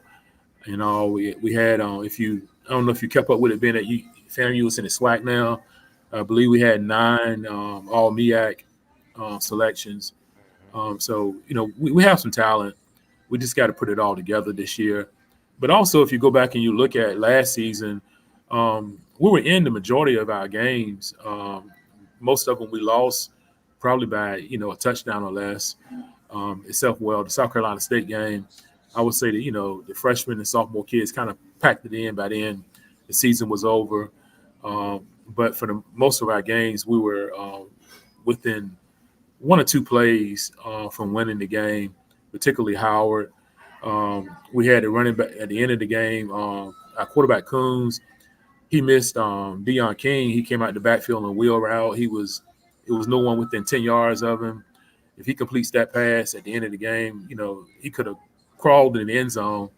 But our quarterback missed him, so we lost that game. The A&T game, we started off sluggish. They kind of surprised us with the kid from local high school kid here. We recruited him really hard, but we weren't expecting him to start. They started him, and he's completely different than what the previous starting quarterback was. So it took us a couple quarters to adjust to what they were doing. But once we adjusted, then we clawed right back into the game, but ran out of time. So we beat Hampton of the CAA. We beat it was another CAA. We beat 2 CAA teams. I like the direction we're going. I'm a little concerned about the FAMU game, and one because of Kelvin, them guys. But he ain't coaching. You ain't got to. He not gonna be plugged in on the sideline. He don't let him fool you with that. I done talked a lot of trash to Mike over the years. And but we're up here in Virginia. We're a little concerned because obviously FAMU has a new coach. So it's kind of like you really don't know what to expect, offensively and different, scheme wise, because we haven't seen him coach yet. So we really don't have any film on him. So that it's kind of a concern. Then FAMU has like 100 SEC transfers, so they probably right there with Alabama as far as talent wise. There you go. I know, boy. I tell you, boy. You be hanging out in them Jackson State chat rooms, boy. I tell you what, boy. Good Lord.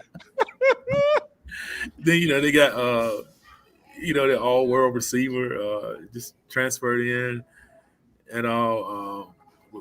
We got our hands full, man. I mean. Well, you selling. Kelvin, go ahead, because Mike is selling. He's selling. Ain't nobody buying that. Go ahead, he's selling. Hey, I just want you to know Mike like this all the time now. He comes from the Lou Holt school of trash talk. He pull mouth all the time his own team. just trying to set you up, right? Trying to set you up. But Mike, so realistically, not even for this game, what's your expectation of the Spartans this year, 2024 Spartans? You got a tough schedule. Your first 4 games, man, y'all didn't do Coach Worm no favors, right?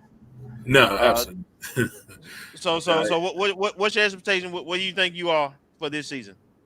Our expectations are always to have a winning season and win the MEAC.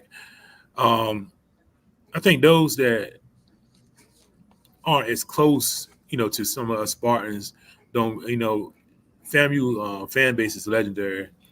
They're, difficult and hard on coaches and things. And Norfolk, people will be surprised. It's just as bad. I think Otis, when he got here, that was part of the problem because he had a championship team when he got here and all. But, of course, it went south at the end of the season. But we're really difficult here. The fans, the alumni, kind of in your face type. They don't hold back. They expect excellence.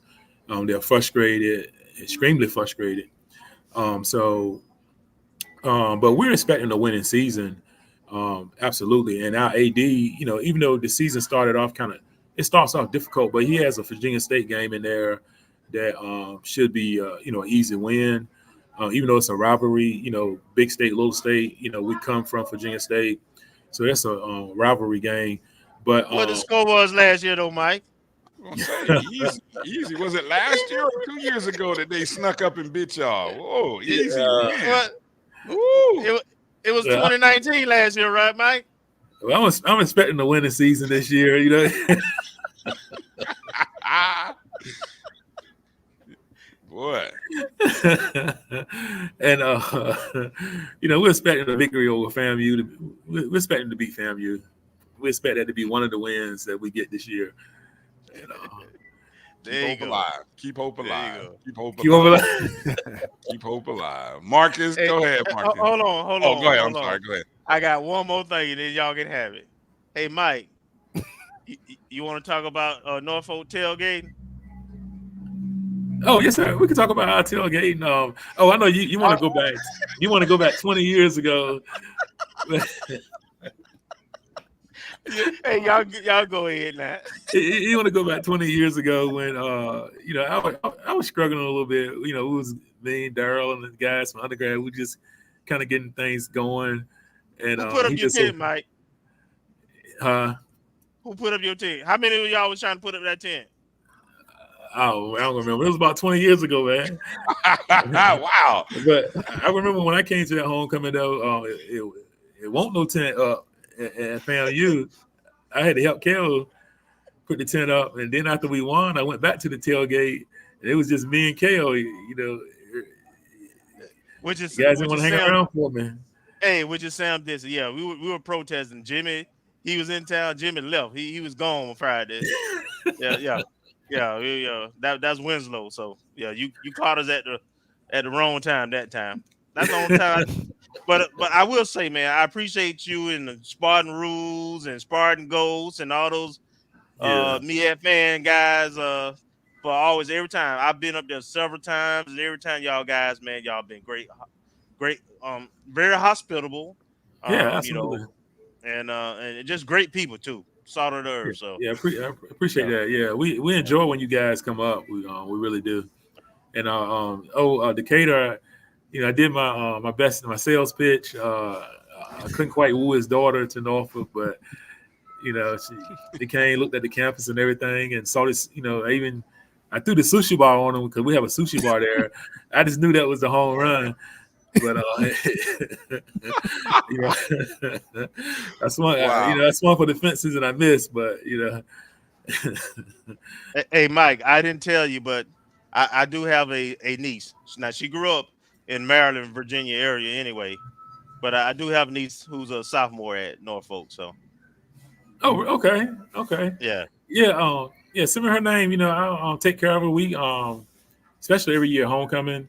You know, we go back to the dorms and stuff, and we give them, you know, gift cards and different things, you know, to help them out, whatever they need, and all. And my wife and I, for the last 20 plus years, have been, you know, supporting different students that may, you know, need books or some financial help and things like that to get through school. So we take care of our own here. So send me her information. And if there's anything that, you know, she may need, a ride to the airport or, you know, anything, you know, we got her.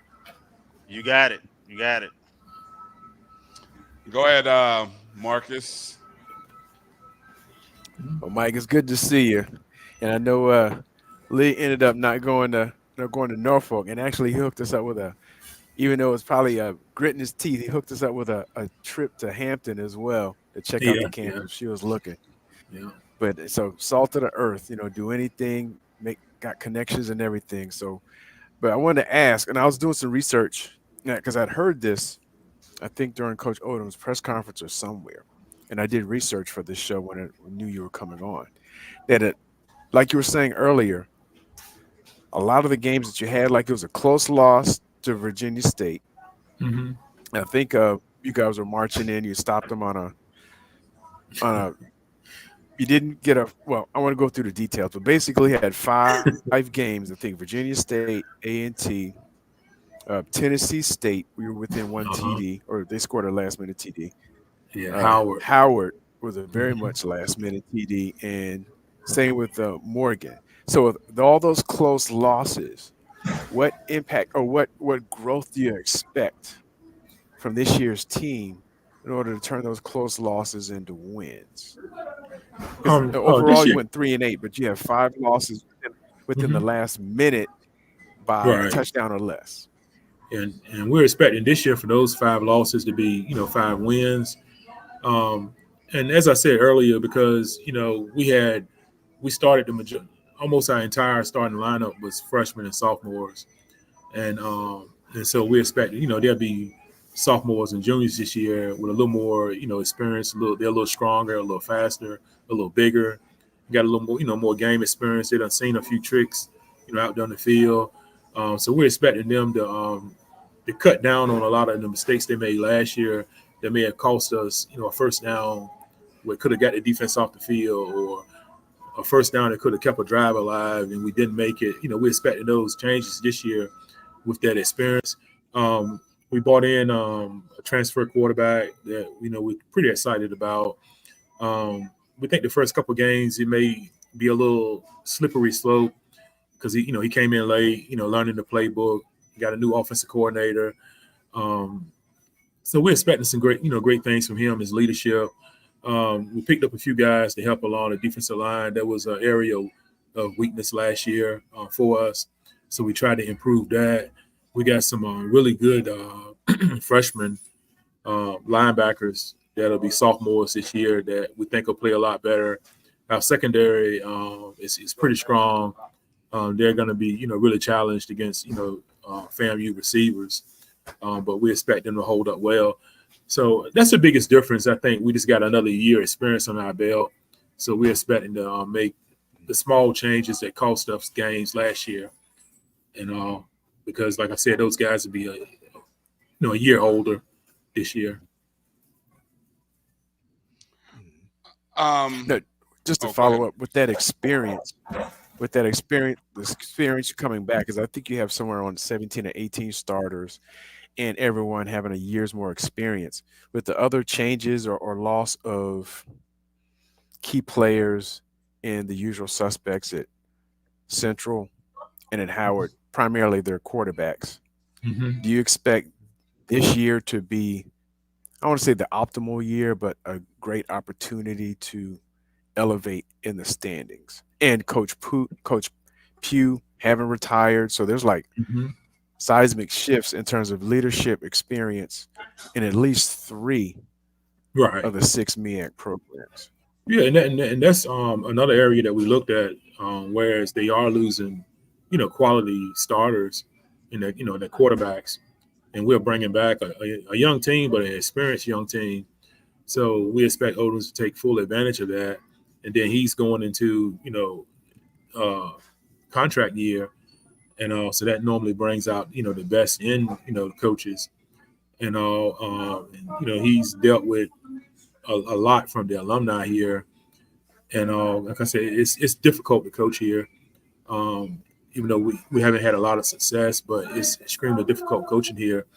If you talk to some of those coaches that have been here in the past, whereas the alumni just really hard on coaches, but he's been here for a while, so we expect to see him, take it to the next level. And I'm impressed with some of his recruiting. And but like I said, I'm expecting great things. This is last year on his contract. The kids got a little more experience. Central lost a great quarterback, but Central also replacing that quarterback with a really good kid. The kid that they replacing it with, he can sling it. And so I'm not really expecting maybe as far as experience and leadership, it may be a bit of a dip, but the kid is really talented. So, and then they have, in my opinion, probably the best coach in the MEAC. I'm very impressed with the coach. Central's always disciplined, always prepared, always seem to be make the right play. So I'm not expecting a great fall off from them, but I am expecting us to take that next step. It won't be easy, but I expect us to prevail this year. All right. Thanks, Mike. Okay. You brought up Dawson Odom's contract year. I mean, that's one of the things there. I mean, he started off not bad, 6-5, but then went 2-9. And then, of course, last year's 3-8. Obviously, you as you've mentioned, close games. do you feel like, and as you talk with other alums and people that you are connected to with, is there a number, like when you look at it and say we need you said a winning season? So I'm not sure if you guys are on a 12 or 11 game schedule this year. 12. Okay, so winning to me would mean 7. Right. Now, of course, 7 of the 12 games are non-conference games. Right. So what is there a number? What does Dawson Odoms have to do to extend? Or, it's like, hey, short of a 10-win season, I don't know if Dawson's coming. In your opinion, I'm not asking you to throw your coach under. No, it's definitely a number, but I got to keep that in the empire, though. We can't let that out. You said winning, so if I had to set a number at 8.5, over 8.5. I got to keep that one to the vet. Oh, wow. Woo! No pressure, Coach Odoms. Yeah. All right, no pressure. Hey. Okay. Wait a minute. Say that again, Mark. Say that again. Your mic. I don't hear you, Kelvin. Hey, no, I was just saying the seat is really hot. In other words. Yeah. The seat's scorching hot. Sounds like it starts Saturday. It starts Saturday. Oh, Jesus. It starts Saturday. All right, so I feel sorry for him. Well, look, okay, so 2 things came out of the MEAC press conference, right? And I know Marcus talked about a few things, but one, Coach Odoms talked about the amount of returners, and I think the number I heard was about 20, which I mean, that's a lot of returners. That's practically everybody coming back, right? 19. But the one question that he was evasive then, which has been answered earlier this week, was the starting quarterback position. Mm-hmm. The young man, the transfer, Jalen Daniels, gets to start. Otto Coons, something happened with some eligibility issues where he's not going to be eligible for the first 4 games. Right. What's your take on Daniels? And, I mean, you talked about it, him potentially and the offensive coordinator. Your 4th new offensive coordinator. How confident or how nervous are you at the start of the season with so many big games in the first month? I'm actually really nervous because there's so many new pieces. Daniels is he's extremely talented, but like any other quarterback coming into a Division I conference, it's going to take a little time for them to adjust to the game speed. I've seen some great moments in practice and seen some not so good moments. But I expect good things from him. He's a big kid, like 6'4", 6'5", real athletic, and so I expect some good things from him. The offensive coordinator, he tends to adjust his offense to his talent. I like what I'm seeing from him so far, and he was at Alcorn, so he's running similar to what he had at Alcorn, but not the same. I don't want to give Kelvin anything to go tell the coach, but with Coons though, just to be transparent, we kind of those of us at at Norfolk, we knew there was a possibility in the spring, and actually even in December we knew there was a possibility that he wouldn't be able to play. And also Odoms and the staff, they did their due diligence, knowing that possibility that he wouldn't be available, and but I'm not sure if he still had to earn the job, even if he didn't have the 4-game suspension. I'll leave it at that. All right. So what happens in 4 weeks? In 4 weeks? Yeah. What happened at that position in 4 weeks? He comes back and he competes. Okay. He's not gonna come back and be the starter if that's what you're asking. Yeah. that won't happen. He has to come back and compete for it, just like he did in the summer, in the spring. You got to compete for it. Okay. And just in case anyone was wondering, those first 4 games for Norfolk State, they of course opened the season against us, Florida A&M. Mm-hmm. Then they travel to East Carolina.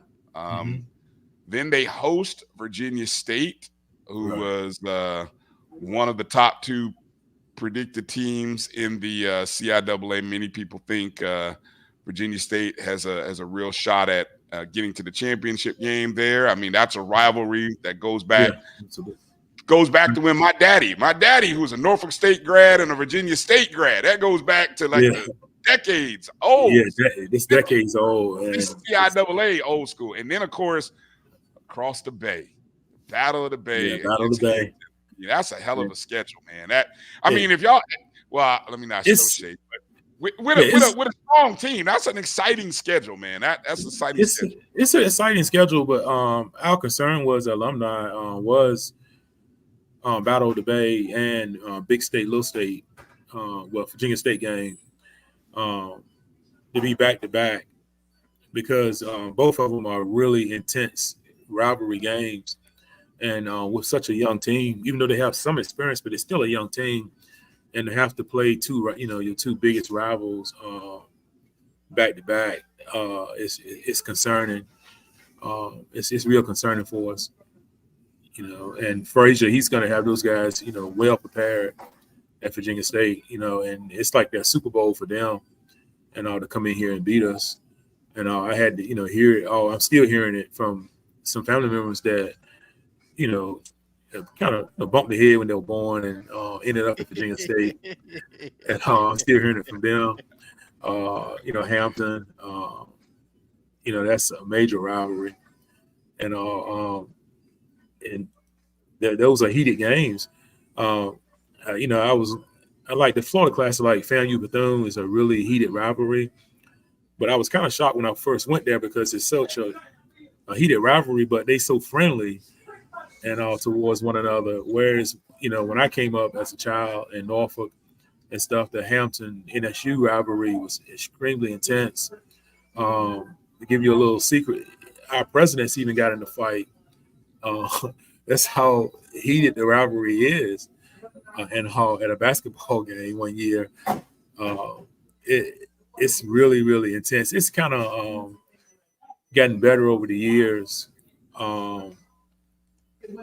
with the younger generation coming along, and some of the older guard, retiring and transitioning on. It's kind of eased off, but it's still a really intense rivalry though.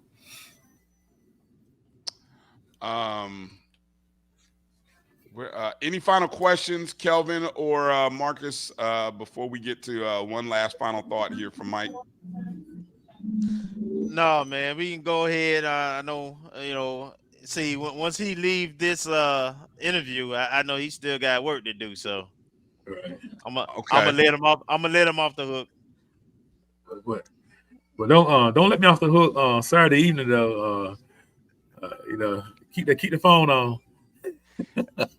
you know how to reach me. You keep the phone on.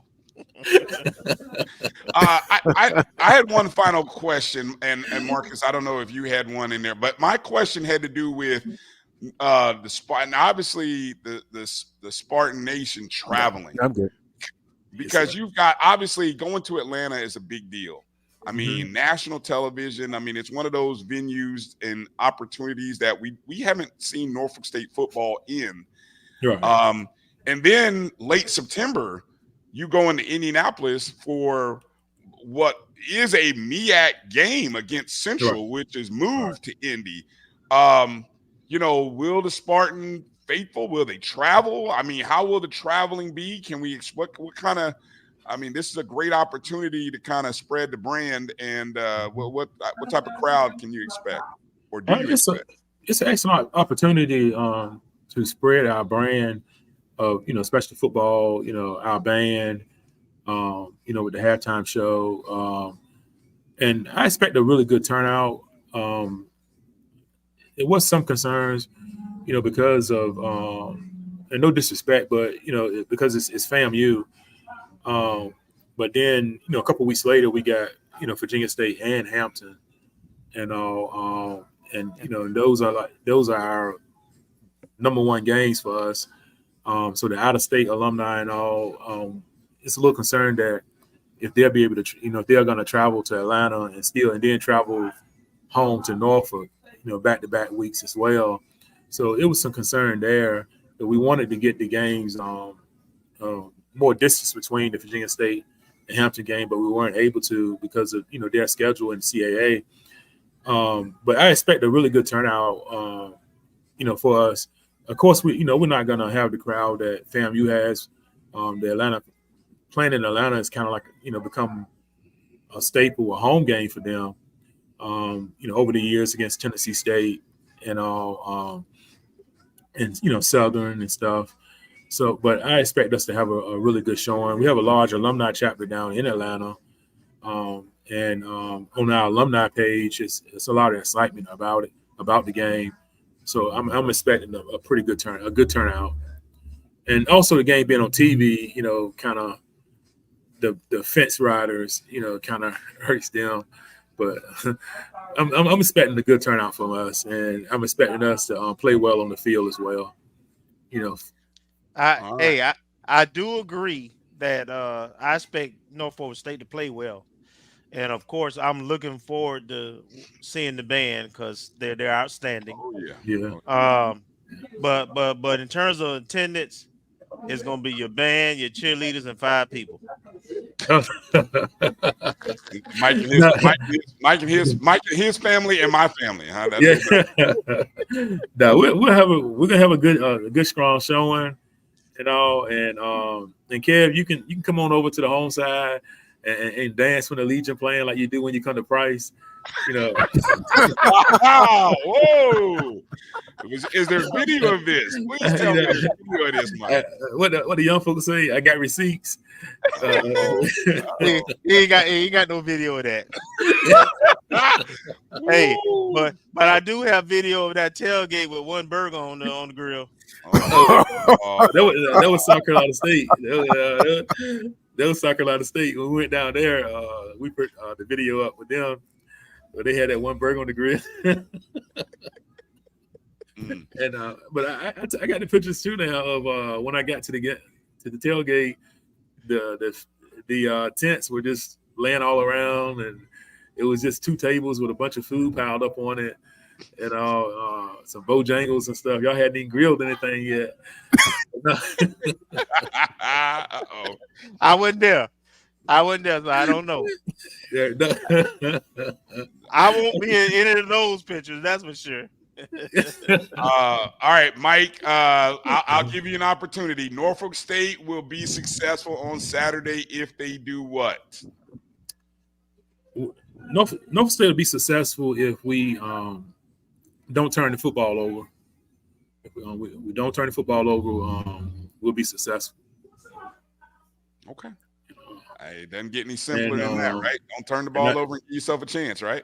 Right, give yourself a chance. And Spartan Head's prediction is 24-13 Norfolk.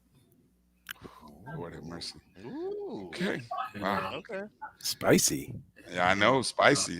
Norfolk State's a 17. I'm looking at one line that says Norfolk State's a 17-point dog. So I hope you put a little pizza money on that one, Mike. You might get a free vacation if that happens to come through. If you put a little, don't know about that King, Deion King, and let me stop. I ain't gonna. Talk your talk, Mike. He got hey, see, when Mike leave here and he get off work, he got to go back and talk to the Legion. You know, and say, see, man, I defended us. I predicted us to win. When I come to the Florida Classic, man, you guys got to come around. Me and Kev, we go way harder than this. Yeah. We being nice tonight, We appreciate it, Mike. Make sure to tell the Spartan Legion about our tailgate Friday. Anybody who gets in town Friday, of course, we'll be right across the street from the stadium at Bullpen Ribs and Barbecue Friday, 4 to 7 p.m. It is open to all HBCU, so not just a FAMU party, but FAMU's, Rattlers, Norfolk State Spartans, any other HBCU family. Come on over, Bullpen Ribs and Barbecue, 4 to 7 p.m. We'd love to have you and the Spartan family come on over and chop it up with us. And then obviously you guys, I know y'all got tailgates all over the city, but yeah, we got a bunch of tailgates going on. And that location, is that a restaurant there? It is a restaurant. Yeah, it's a barbecue. It's a restaurant, right? Pollard is the street that literally is right when you come off the interstate. That's the right before you get to the block where the stadium is. That's Pollard. And if you coming off the interstate, I guess turn right or head south a little bit. It's right on the right-hand side. Literally, when I say you could throw a rock, all you're doing is throwing a rock across the street and hitting the stadium. So, yeah. No, the reason I asked is, Kev, send me the information. I have a lot of family in Atlanta. My wife has a lot of family there as well. She's from Albany, Georgia. Okay. So we both have a lot of family there, and I'll pass it on to them so they can support the restaurant. Yeah. Yeah, we definitely. I'll make sure Kelvin. I'll send it to Kelvin and make sure you get that. And well, most of them, they Norfolk State grads, but I tell them to go support it anyway. Though that's all right. My parents. I got Spartan blood in me. Both of my parents are Spartans, and a lot of cousins. So it's all good. It's all good. We'll be. You got some good parents. Yeah. He got sniped. It must have ran out of juice there at 10 o'clock on the Eastern Coast. All right. Well, we're gonna appreciate. We thank Mike for coming on. Mike got sniped because he did that line prediction. All right, Marcus has got to get ready to leave us here. We appreciate Mike Elely for coming in and joining us. Marcus has got to get ready to go. So Marcus. Before Marcus leaves, Marcus, you got to give us a bold prediction early. We'll put it on wax. You can obviously change it later this weekend, but as it is today, give us a bold prediction and a closing thought before you head out. And then Kelvin and we will finish up the show with some volleyball talk and then make our own bold predictions as well. I'm going to say 2 interceptions by the Dark Cloud defense. Ooh, okay. That's a good 2 interceptions by the Dark Cloud. Any score predictions? Again, Florida A&M anywhere from a 14 to a 17-point favorite. I'm looking at one particular spot that's saying a 17-point favorite. Any score predictions there? I'm going to say 24-10. FAMU. Okay. 24-10 FAMU. All right. Not quite covering, but a win's a win early in the season. All right, Mike, Marcus, I'm sorry, you and the family. I know you got some work to do tonight, but you guys safe travels, and we will see you in the A this weekend. All right. When I got my shirt, got my ONG polo. All right. Tell me which day we wearing it. Is it press in the press box or? Yeah, I think we got to do press. I think you got to wear it in the press box. We got to do the press box thing. I got to make sure I lay out. I got to space out the orange and green. Make sure I get the right things lined up. Gotcha. All right, Marcus. Great show. Thank you. Safe travels. And we will see you in the A. Everybody else, hang tight. We're going to take a short break, come back, and we're going to let you guys know about the upcoming volleyball season starting off on Friday, and also give our bold predictions for Saturday's game as well. You're watching the ONG Strike Zone right here on the Black College Sports Network. We'll be back in just a moment. It's never too early to plant the seed, to share the tradition, and instill a sense of pride in your HBCU with your little ones. HBCU Pride and Joy Children's Boutique helps you share your school spirit with a wide selection of adorable kids apparel and accessories officially licensed from your favorite HBCU. Visit hbcupridejoy.com and follow us on all social media at HBCU Pride Joy on Facebook and Twitter. Supermarket sushi, really? No. Wait, Troy, you work here? I'm never not working. Like Head & Shoulders Scalp Shield technology, up to 100% dandruff protection, even between washes. Never not working, huh? Oh, Troy, you're such a good teacher. Yeah, I know. Never not working. Never not working. Never ever not working. Are you serious? Never not working. Dandruff protection that's never not working. Head and Shoulders Scalp Shield technology. Hey, grab me one too.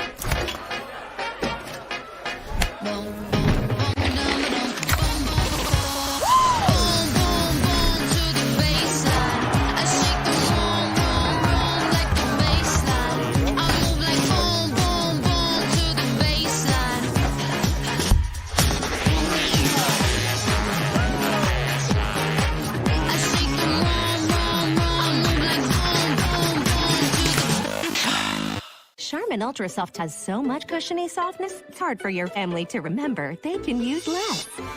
Sweet pillows of softness. This is soft. Holy Charmin. Oh, excuse me. Roll it back, everybody. Sorry.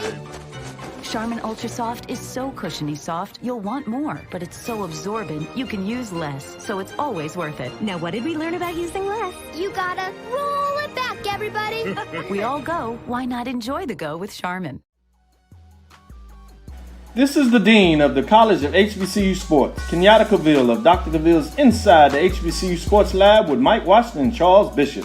Come mix it up in the lab where the course lecture is in session every Tuesday from 6 o'clock p.m. Central Standard Time on Facebook Live, YouTube Spreaker, or the BCSN app, as we discuss all things about the HBCU sports culture, including exploring the week that was in the sporting HBCU diaspora, as well as the upcoming week of HBCU sports.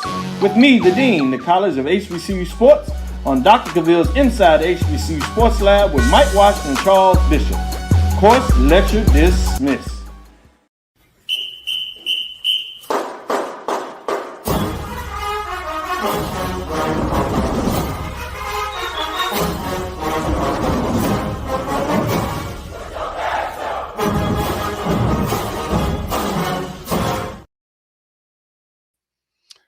Welcome back to the ONG Strike Zone as Kelvin and I get ready to try to wrap up the show here with some final thoughts throughout.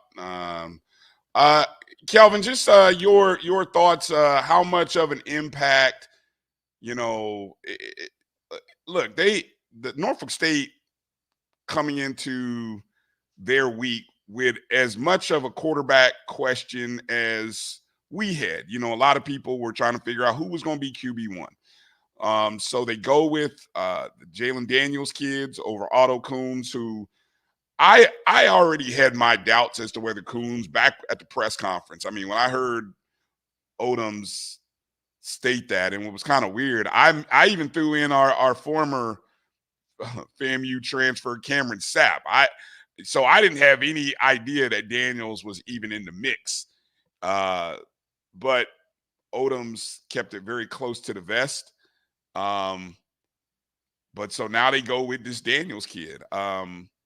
What's your take on what this means for us, given that this is a guy that we don't have? If it were Otto Coons, we'd have film and we'd seen him. Daniels presents something new that we haven't seen.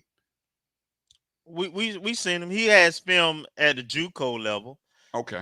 And what I would tell you is that, and I did my research. He's good at extending plays. So he's mobile and he will take off and run, but I wouldn't classify him as a runner, but he's more than capable. But what I think I saw on the film, what he was really good at was making, even when guys were on block, making the first guy miss and rolling out to his weak hand and throwing against his body. So he can be a playmaker. So we're going to have to keep him in the pocket. I suspect we're going to get good pressure on him. And he's going to have some tight windows, but he is capable of extending plays and making some plays downfield. So, and it's first game. So, the game plan is simple. I think for the Dark Cloud defense, because the standard is the standards, we always try to make teams one dimensional. We try to take away the run, so we can pin our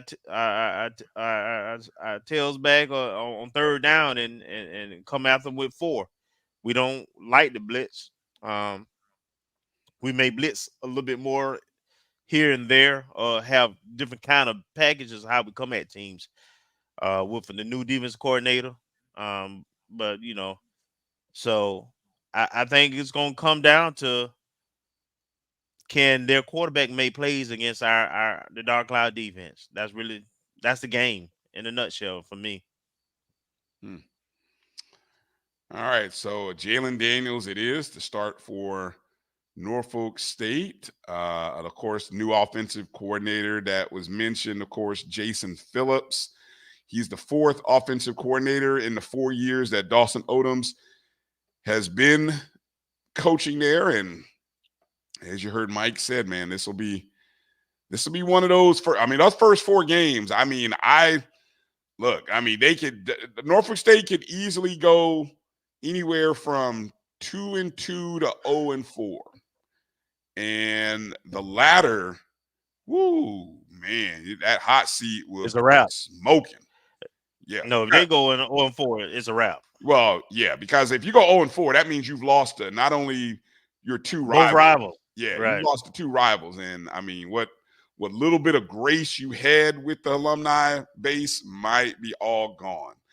And, that's tough. That's tough. Let's get to what happened with the – all right, a couple of questions here. Let's get game-related questions. Tony asks the question. He goes, when we go up big, do you think Cozy will pull some starters? And I'm assuming this is looking maybe third quarter with something like this. I mean, the South Carolina State's the following week. Any thought here when you see this question about pulling starters or one, I'm gonna respect Norfolk State. They do have a lot of returning players. They got something to play for. So, I do expect us to win by double digits, but I think we'll progress to that. If it does turn out to a blowout, which is very possible, wait for our bold prediction. Then we have depth, and we got to get good looks. Period. So I don't know. I think they'll go with a normal rotation. Frankly, I think we're going to play a lot of players anyway. So pulling starters, I doubt it. I mean, but we're going to we're going to go 3 deep at some positions, and that's going to be in the first and second quarter. So, and by the way, I tell you, if we were able to get up and the game get out of hand, anybody who's coming in is capable of starting. So that part right there. I don't think it is any better for them if they can't handle the first team. Yeah. I've already started. So you guys, we're going to give our predictions here coming up shortly, but you guys, if you want to go ahead and start dropping your predictions, your score predictions in the chat, go ahead and start doing that. I'll get to Larry Sargent. I'm gonna put his. I got his starred. Kylan already put his in there in the chat. We'll get to those here in a second. I'm trying to hit a couple of these questions up. All right. Here's one from my guy Doc of HBCU Overdrive. Would Colsey try to keep the offensive game plan simple or open it up throughout the game? And I guess this is again with thoughts of the following week, South Carolina State, which by the way, I don't know if we really look. I mean, the rivalry with South Carolina State is a good one, but I don't think we're like going to shade anything to not show anything to South Carolina State. I mean, it's a national television game. You can't hide. Not only that, Brian, we really don't know what South Carolina State gonna look like. They got they got a new staff. So what we waiting and hiding for? We need to work on our stuff and make sure that our guys get comfortable and are executing what we and just knowing Coach Henry and our defensive staff. No, I don't think we'll do a whole lot of hiding anything. We're going to run our schemes, and we're going to try to perfect running our schemes, and that's going to be it. Yeah. Yeah, good stuff there. Good stuff. Okay. Again, I'm coming back to all the score predictions as I see them. So you guys drop those in. I will tell you again, the just to kind of give you something to chew on, the data analytics prediction of this game put the line somewhere at about a 14 to 17 point favorite for FAMU. So that's all I'll share with you right now. I have seen, I'm just checking. I don't know which, it's hard to tell you which sports book is putting these out because normally they usually wait until the game day or the night before. But I'm following a thread here that has the line at 17 points, FAMU being a 17-point favorite, and the over-under at 50.5. So that's just something to think about. And I'll give you a betting tip on this game coming up here shortly. But Kelvin, let's transition for a minute and talk about volleyball because the start of the season is 2 days away, and the Lady Rattlers are about to take the court at home against West Florida in a exhibition contest on Friday at the Lawson Center. It's a 4:00 game, so it's an afternoon game. A great opportunity to get out on the afternoon and watch the ladies. And, of course, the SWAC earlier this week released the preseason rankings, preseason predictions, as well as the players of the year. And, in terms of preseason honors, we had 3 ladies on the first team, including newcomer to FAMU, but the defending, or I should say reigning player of the year, Jada Rhodes, who was preseason player of the year. Brooklyn Watts, who's on another outside hitter. She was a preseason, she's preseason first team. She was first team last year at the end of the season. Isis Williams, who's been there for a few years now. I think Coach Gokhan said she was one of, if not one of his first recruits, one of his first recruits. So she is here for her final season. She made first team. And then Ayani Sanford, who I had a chance to meet, a true sophomore, had a great freshman year, from Fort Walton Beach. Shout out. I got some friends who are, they are from Fort Walton and they look out for Ayani. And so I'm working on trying to get her on the show later this season, but she was second team preseason. And there you see the preseason predicted order of finish. I don't think there's any surprise there. Coach talked about, I think Coach Gokhan talked about Jackson State having some good returners. Mm-hmm. So you can see by the voting, I mean, we were only 5 points behind. So Jackson State did have 10 first place votes. We had 4. Alabama State had 3 first place votes. And so when I look at the predictions and the numbers, Jackson State having 10 first place votes, what that tells me, 10 first place votes. They had 6 more first place votes than us, but 5 points difference between us and them. That means to me, if you didn't think Jackson State was going to be first, most likely you put them third. And most people settled in and saying either FAMU is first or second. Mm-hmm. And that's kind of where that went. And that's why we were only 5 points behind Jackson State. That's just my, without doing an analytical breakdown, but looking at the numbers, you're shaking your head. You kind of agree with my thought there. Absolutely. And if you look over the last 3 years, those are the top 3 teams in SWAC volleyball. Yeah.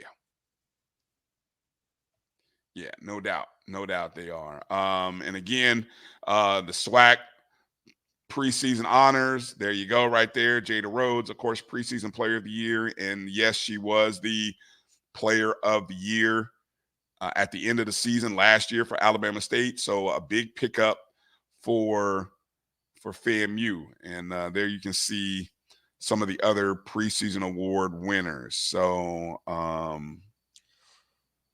very excited and just, regurgitating some of the things Coach Gokhan said. And we got more players this year.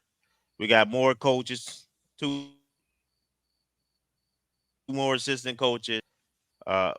We also have, and he's going to go. He said he's going to, it's very likely that, they're going to go 15 players in the rotation that probably, with all the, the transfers that came in also. So they were able to go to summer school. Yeah.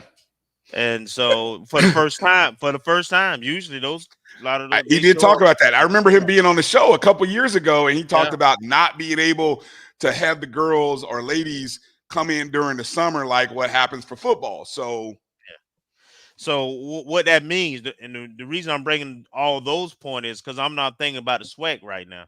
I'm thinking about those early out-of-conference matches. I do expect for us to probably get a few more of those and have a little bit better out-of-conference record this year because of that. Yeah, definitely. Last season, we went 18-4 overall, 12-4 in SWAC play.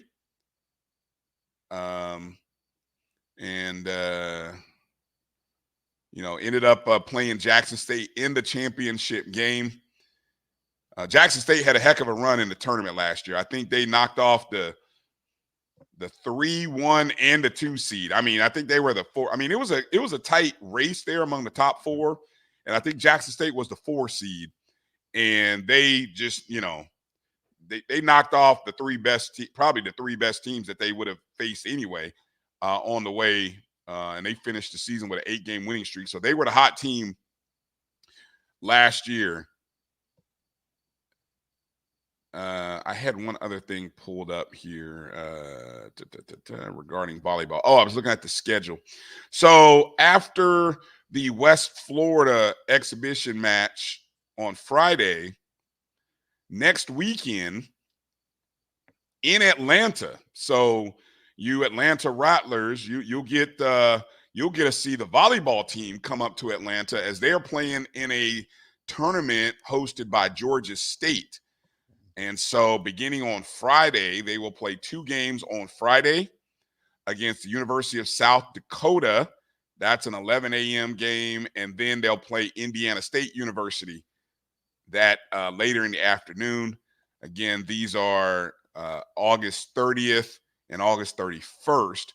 And then that Saturday, 2 o'clock in the afternoon, that's when they play Georgia State. So all of these games will be hosted at Georgia State University. So a great opportunity for the Atlanta Rattlers. I know we got a great fan chapters up there in Atlanta that'll be in the house for that game. So and then the September 4th, which is after Labor Day, we actually have a home game against the University of North Florida in the Lawson Center, 5 Eastern. So really excited about the schedule and opportunities, Kelvin. Like you said, I think this is big for the program, and hopefully some of these close, because how many we had like at least five set matches last year, games that went down, and like we lost the 5th set by like 2 points, so close losses against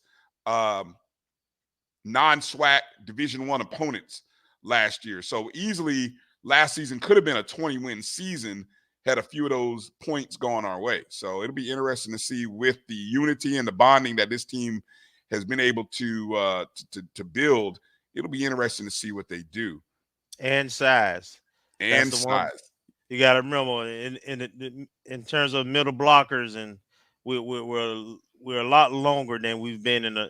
Well, Coach Gogon says since he's been here, this is probably the most length he's had on the team. So, again, we've always been athletic and pretty fundamentally sound, but now we're longer and can have a better block defensive game. So yeah, I think that's going to translate to some of these out of conference games. Yeah. Looking at the roster here, man, we got some really size. I mean, this is a good looking group of ladies. They are fun. Should be fun. Also want to make mention of we talked about our friend of the program, former two-time SWAC Player of the Year, Dominique Washington. She is back. Dominique is now part of the coaching staff. Coach Gokhan, in his 7th season, added a familiar face, a legend. In just the 2 years that she was at FAMU, cemented herself as a legend in the volleyball program. During her 2 seasons, she led the team to back-to-back SWAC championships. In our first 2 years in the SWAC, she was back-to-back SWAC Player of the Year, an ABCA All-American, honorable mention. She's 8th all-time in kills in just 2 seasons, 9th in total attacks. And so, of course, Dominique now gets to add her knowledge and skills as a coach. And she gets to work with some outstanding outside hitters. I'm really excited with Jada and Brooklyn to see what they do this year. So shout out to Dominique, and hopefully we will get that interview set up with Dominique. We thought we had it, but we'll see. Hopefully, she watches the show, or somebody gets to her and say, "Hey, Dominique, come on the show. We love having you." So it was good seeing her at Fan Day. So, all right, Kay. You ready to kind of get into making some bold predictions, or kind of break this game down a little bit? What do you foresee happening, and just your thoughts and predictions? And so while Kelvin's giving his thoughts, I'm gonna put a little graphic up there and ask you guys, what's your score prediction for the MEAC-SWAC Challenge? Take it away, Kelvin. What you got? First thing that sticks out to me is a new quarterback. Even a 6'4" talented quarterback. First game, big crowd, #1 defense in the nation, top 5 defense in the nation. That's a tall order. That's a very tall order. So I don't see them being able to just establish a run against our defense. So I'm thinking 3 and outs, and too many 3 and outs ain't good. As well as I imagine there's going to be a turnover to it. First game jitters, going against elite defense, hostile crowd. So I'm looking at our defense against their offense as like the key to the game. As long as our offense doesn't match them in terms of turnovers, I do think we'll wear them down, and I do anticipate a couple of sacks, a minimum of a couple of sacks. I think the quarterback's gonna get happy feet after that first half. You get that pressure, get hit, you might have a turnover. Like, man, these jokers everywhere, and they really ain't gonna have an option behind him because Sapp is not there.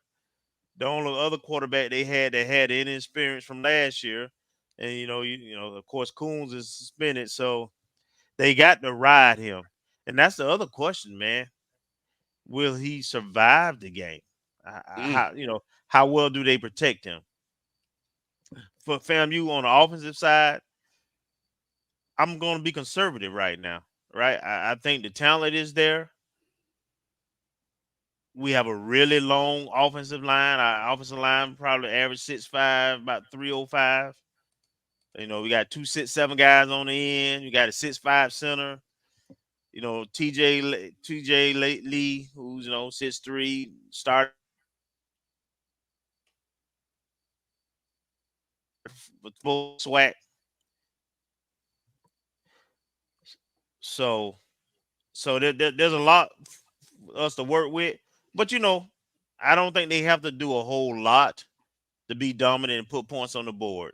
So, I think we'll be up probably 10 at the half, and I'm going to predict a big victory.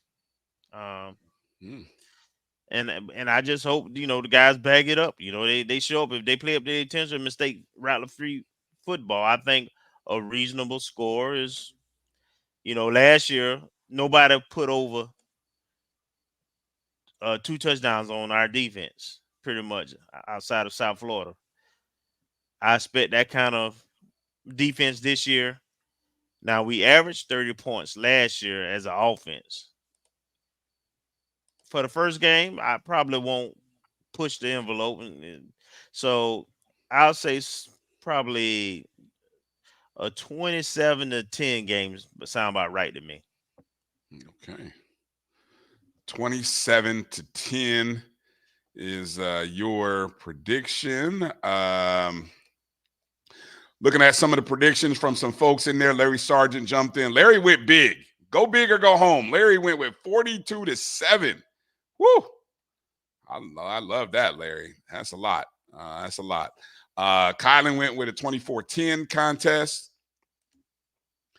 Edwin Moore, a little bit closer, with a 21-14 contest. Tony went 31-17. Marvin Allen, 34-14. 27-7, Larry Smith. Tamara T goes 34-10. And Jens P go 34-13. So everybody's pretty consistent about our defense, Dark Cloud defense. Everybody's saying we give you a touchdown and a field goal. That's about it.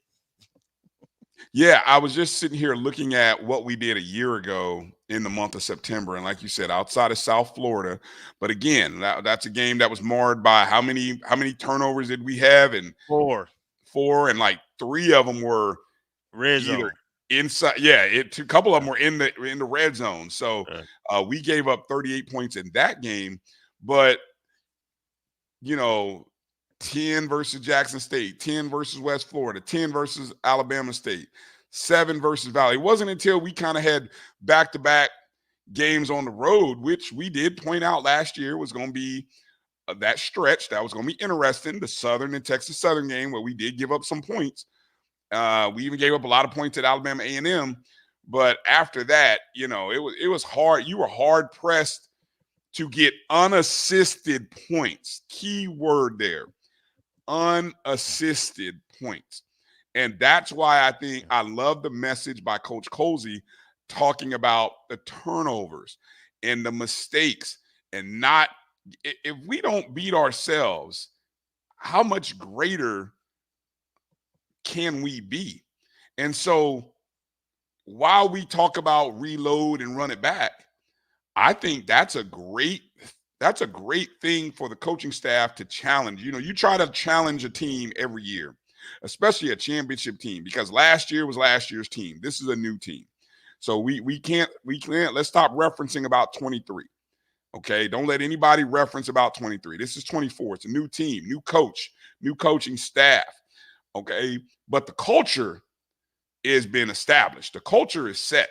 And so now this team has the unique challenge of creating and setting and making their own path towards the Celebration Bowl in December. And so I think if we don't give Norfolk State points or opportunities to score,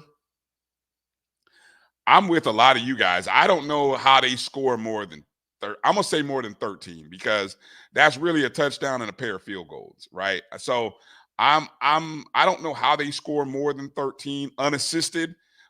So I'm going to set it at a 10. And I think 17 points is a lot of points to give up, folks. I will tell you this, 50.5 is a total. It's a high number. I would tell you to play under 50.5. If it got into the 40s, though, if you saw it in the mid 40s or low 40s, I would be nervous. I'd be very nervous. But at 50.5, I'm playing under 50.5, because this could very well be a FAMU game where we go, 28-10. And I think that's the prediction I'm going to go with, a 28-10 victory by FAMU, 38 total points. Looking at the last couple of MEAC-SWAC challenges, they kind of fall. Well, the last couple ones have gone under a large number of 50. So I think you've got that working for you if you want to go there.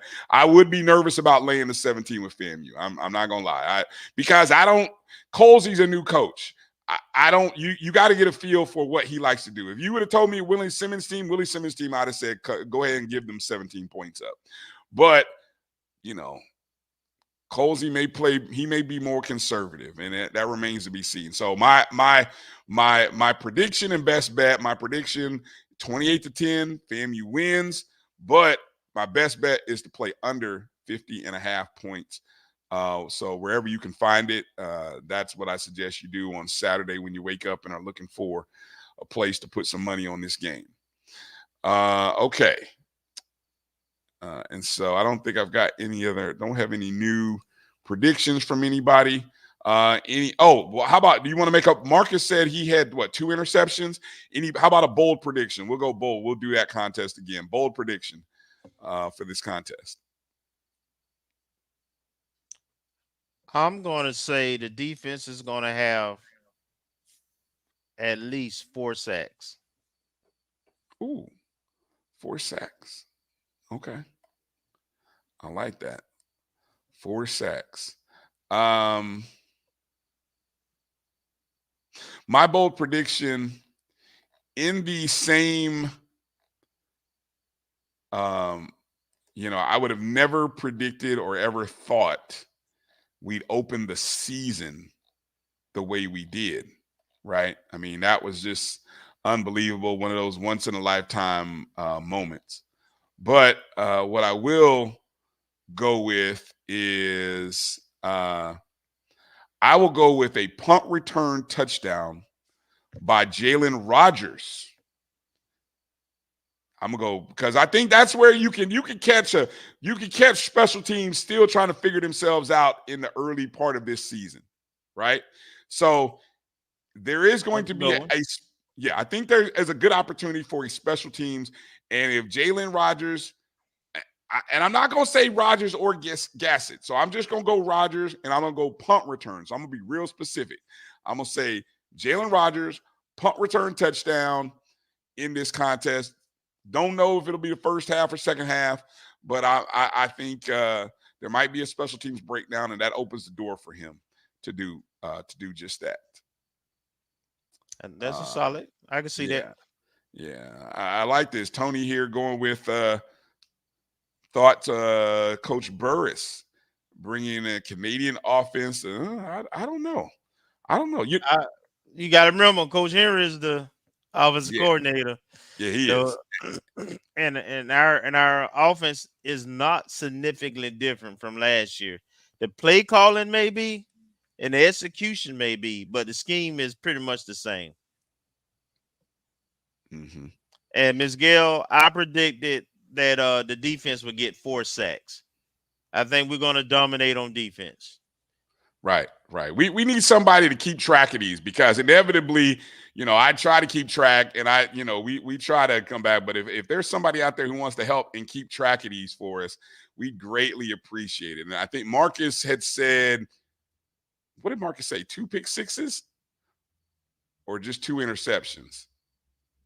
I think he said 2 interceptions. Marcus said 2 interceptions by the Dark Cloud defense. That's what it was. So Marcus went with 2 interceptions by the Dark Cloud defense. Kelvin is going with 4 sacks by the Dark Cloud defense. I am going special teams. I'm going punt return by Jalen Rogers. I'm going specifically, I'm looking at you, Jalen Rogers. Welcome to FAMU, baby, and get it done and get that punt return. Appreciate you, Gail. Gail's going to go ahead and she's going to be our court stenographer and keep track of our bold predictions. So there's our bold predictions. All right. Well, thank you to everybody for participating. Didn't I win last year? I think I had the most right. Did you? I think so. Okay. Well, we'll see. I wouldn't be surprised if you did. To be honest. So, all right. Well, folks, again, it's a 7:30 kickoff. Coach Colsey was gave you some insight. He said the team doesn't run out on the field until 7:39, and technically kickoff is 7:44. I'm sure ABC doesn't want you to know that because that means you don't really got to cut your TV on until about 7:36, 7:40. But they want you to turn in at 7:30 to watch the pregame with Jay and Tiffany. So Tiffany Green, FAMU, and Jay Walker, they will be calling the game, of course. I saw somebody post a note about payout for this game. Did you? I didn't. I know we had Mr. Grant on the BCSN Sports Wrap Sunday. He didn't give specific numbers about the payouts, but he did say it was pretty good. It wasn't shabby. So I know they cover the expenses of the team and the band in terms of hotel and that kind of stuff. But what the actual dollar payout minus expenses, we'll probably get and have to share it later. Yeah. Yeah. And I will say, oh well, I just lost my thought. Let me get this last promo out here so that we can get ready to get out of here. I want to encourage everybody again within the sound of the voice to come check out the BCSN Game Time on Friday. What about Saturday? What do you mean? What about Saturday? Don't we do something Saturday too? Well, okay. So Saturday will be at the stadium. Right. Saturday be at the stadium. So Friday will be across the street at Bullpen Ribs and Barbecue. Friday, 4 to 7 p.m. So please come on out. Even before you go party in the A at your favorite tailgate spot, come on over to the BCSN Game Time. We're going to do a live show. So hopefully we have some Rattlers. Hopefully we have some Spartans. Bullpen Ribs and Barbecue. We'd love to see you. Bring your friends, bring your family. Even if you're going to sit and eat with us or grab something, the food is good, I promise. And if you love smoked wings, you will enjoy the smoked wings from this location, no doubt. Guarantee on that. What else? Also, last opportunity. If you are still trying to find tickets, for this weekend, justlookingout.com is where you can go to purchase your tickets. And I'll put the graphic up again so that way you can see it. There it is. Justlookingout.com. StrikeZone is the code. $79 is the cost. So only a handful left. So if you know somebody looking for club seats or just seats in general, great seats, again, there's where they're at, right there encircled in red. You can't ask for a better spot. So please, please, please check out justlookingout.com. Use the code StrikeZone. Let Mike Reed know you're a friend of the program. And act quick because there's maybe a dozen or less available as of right now on tonight's show. All right. It's an orange out. Don't forget, wear orange. That's the call. The call is to wear orange for the game. And we'll go from there. All right. Hey, let's go. Yeah, Ronald. Yeah, there you go, Ronald. There's a good prediction there. So, yeah.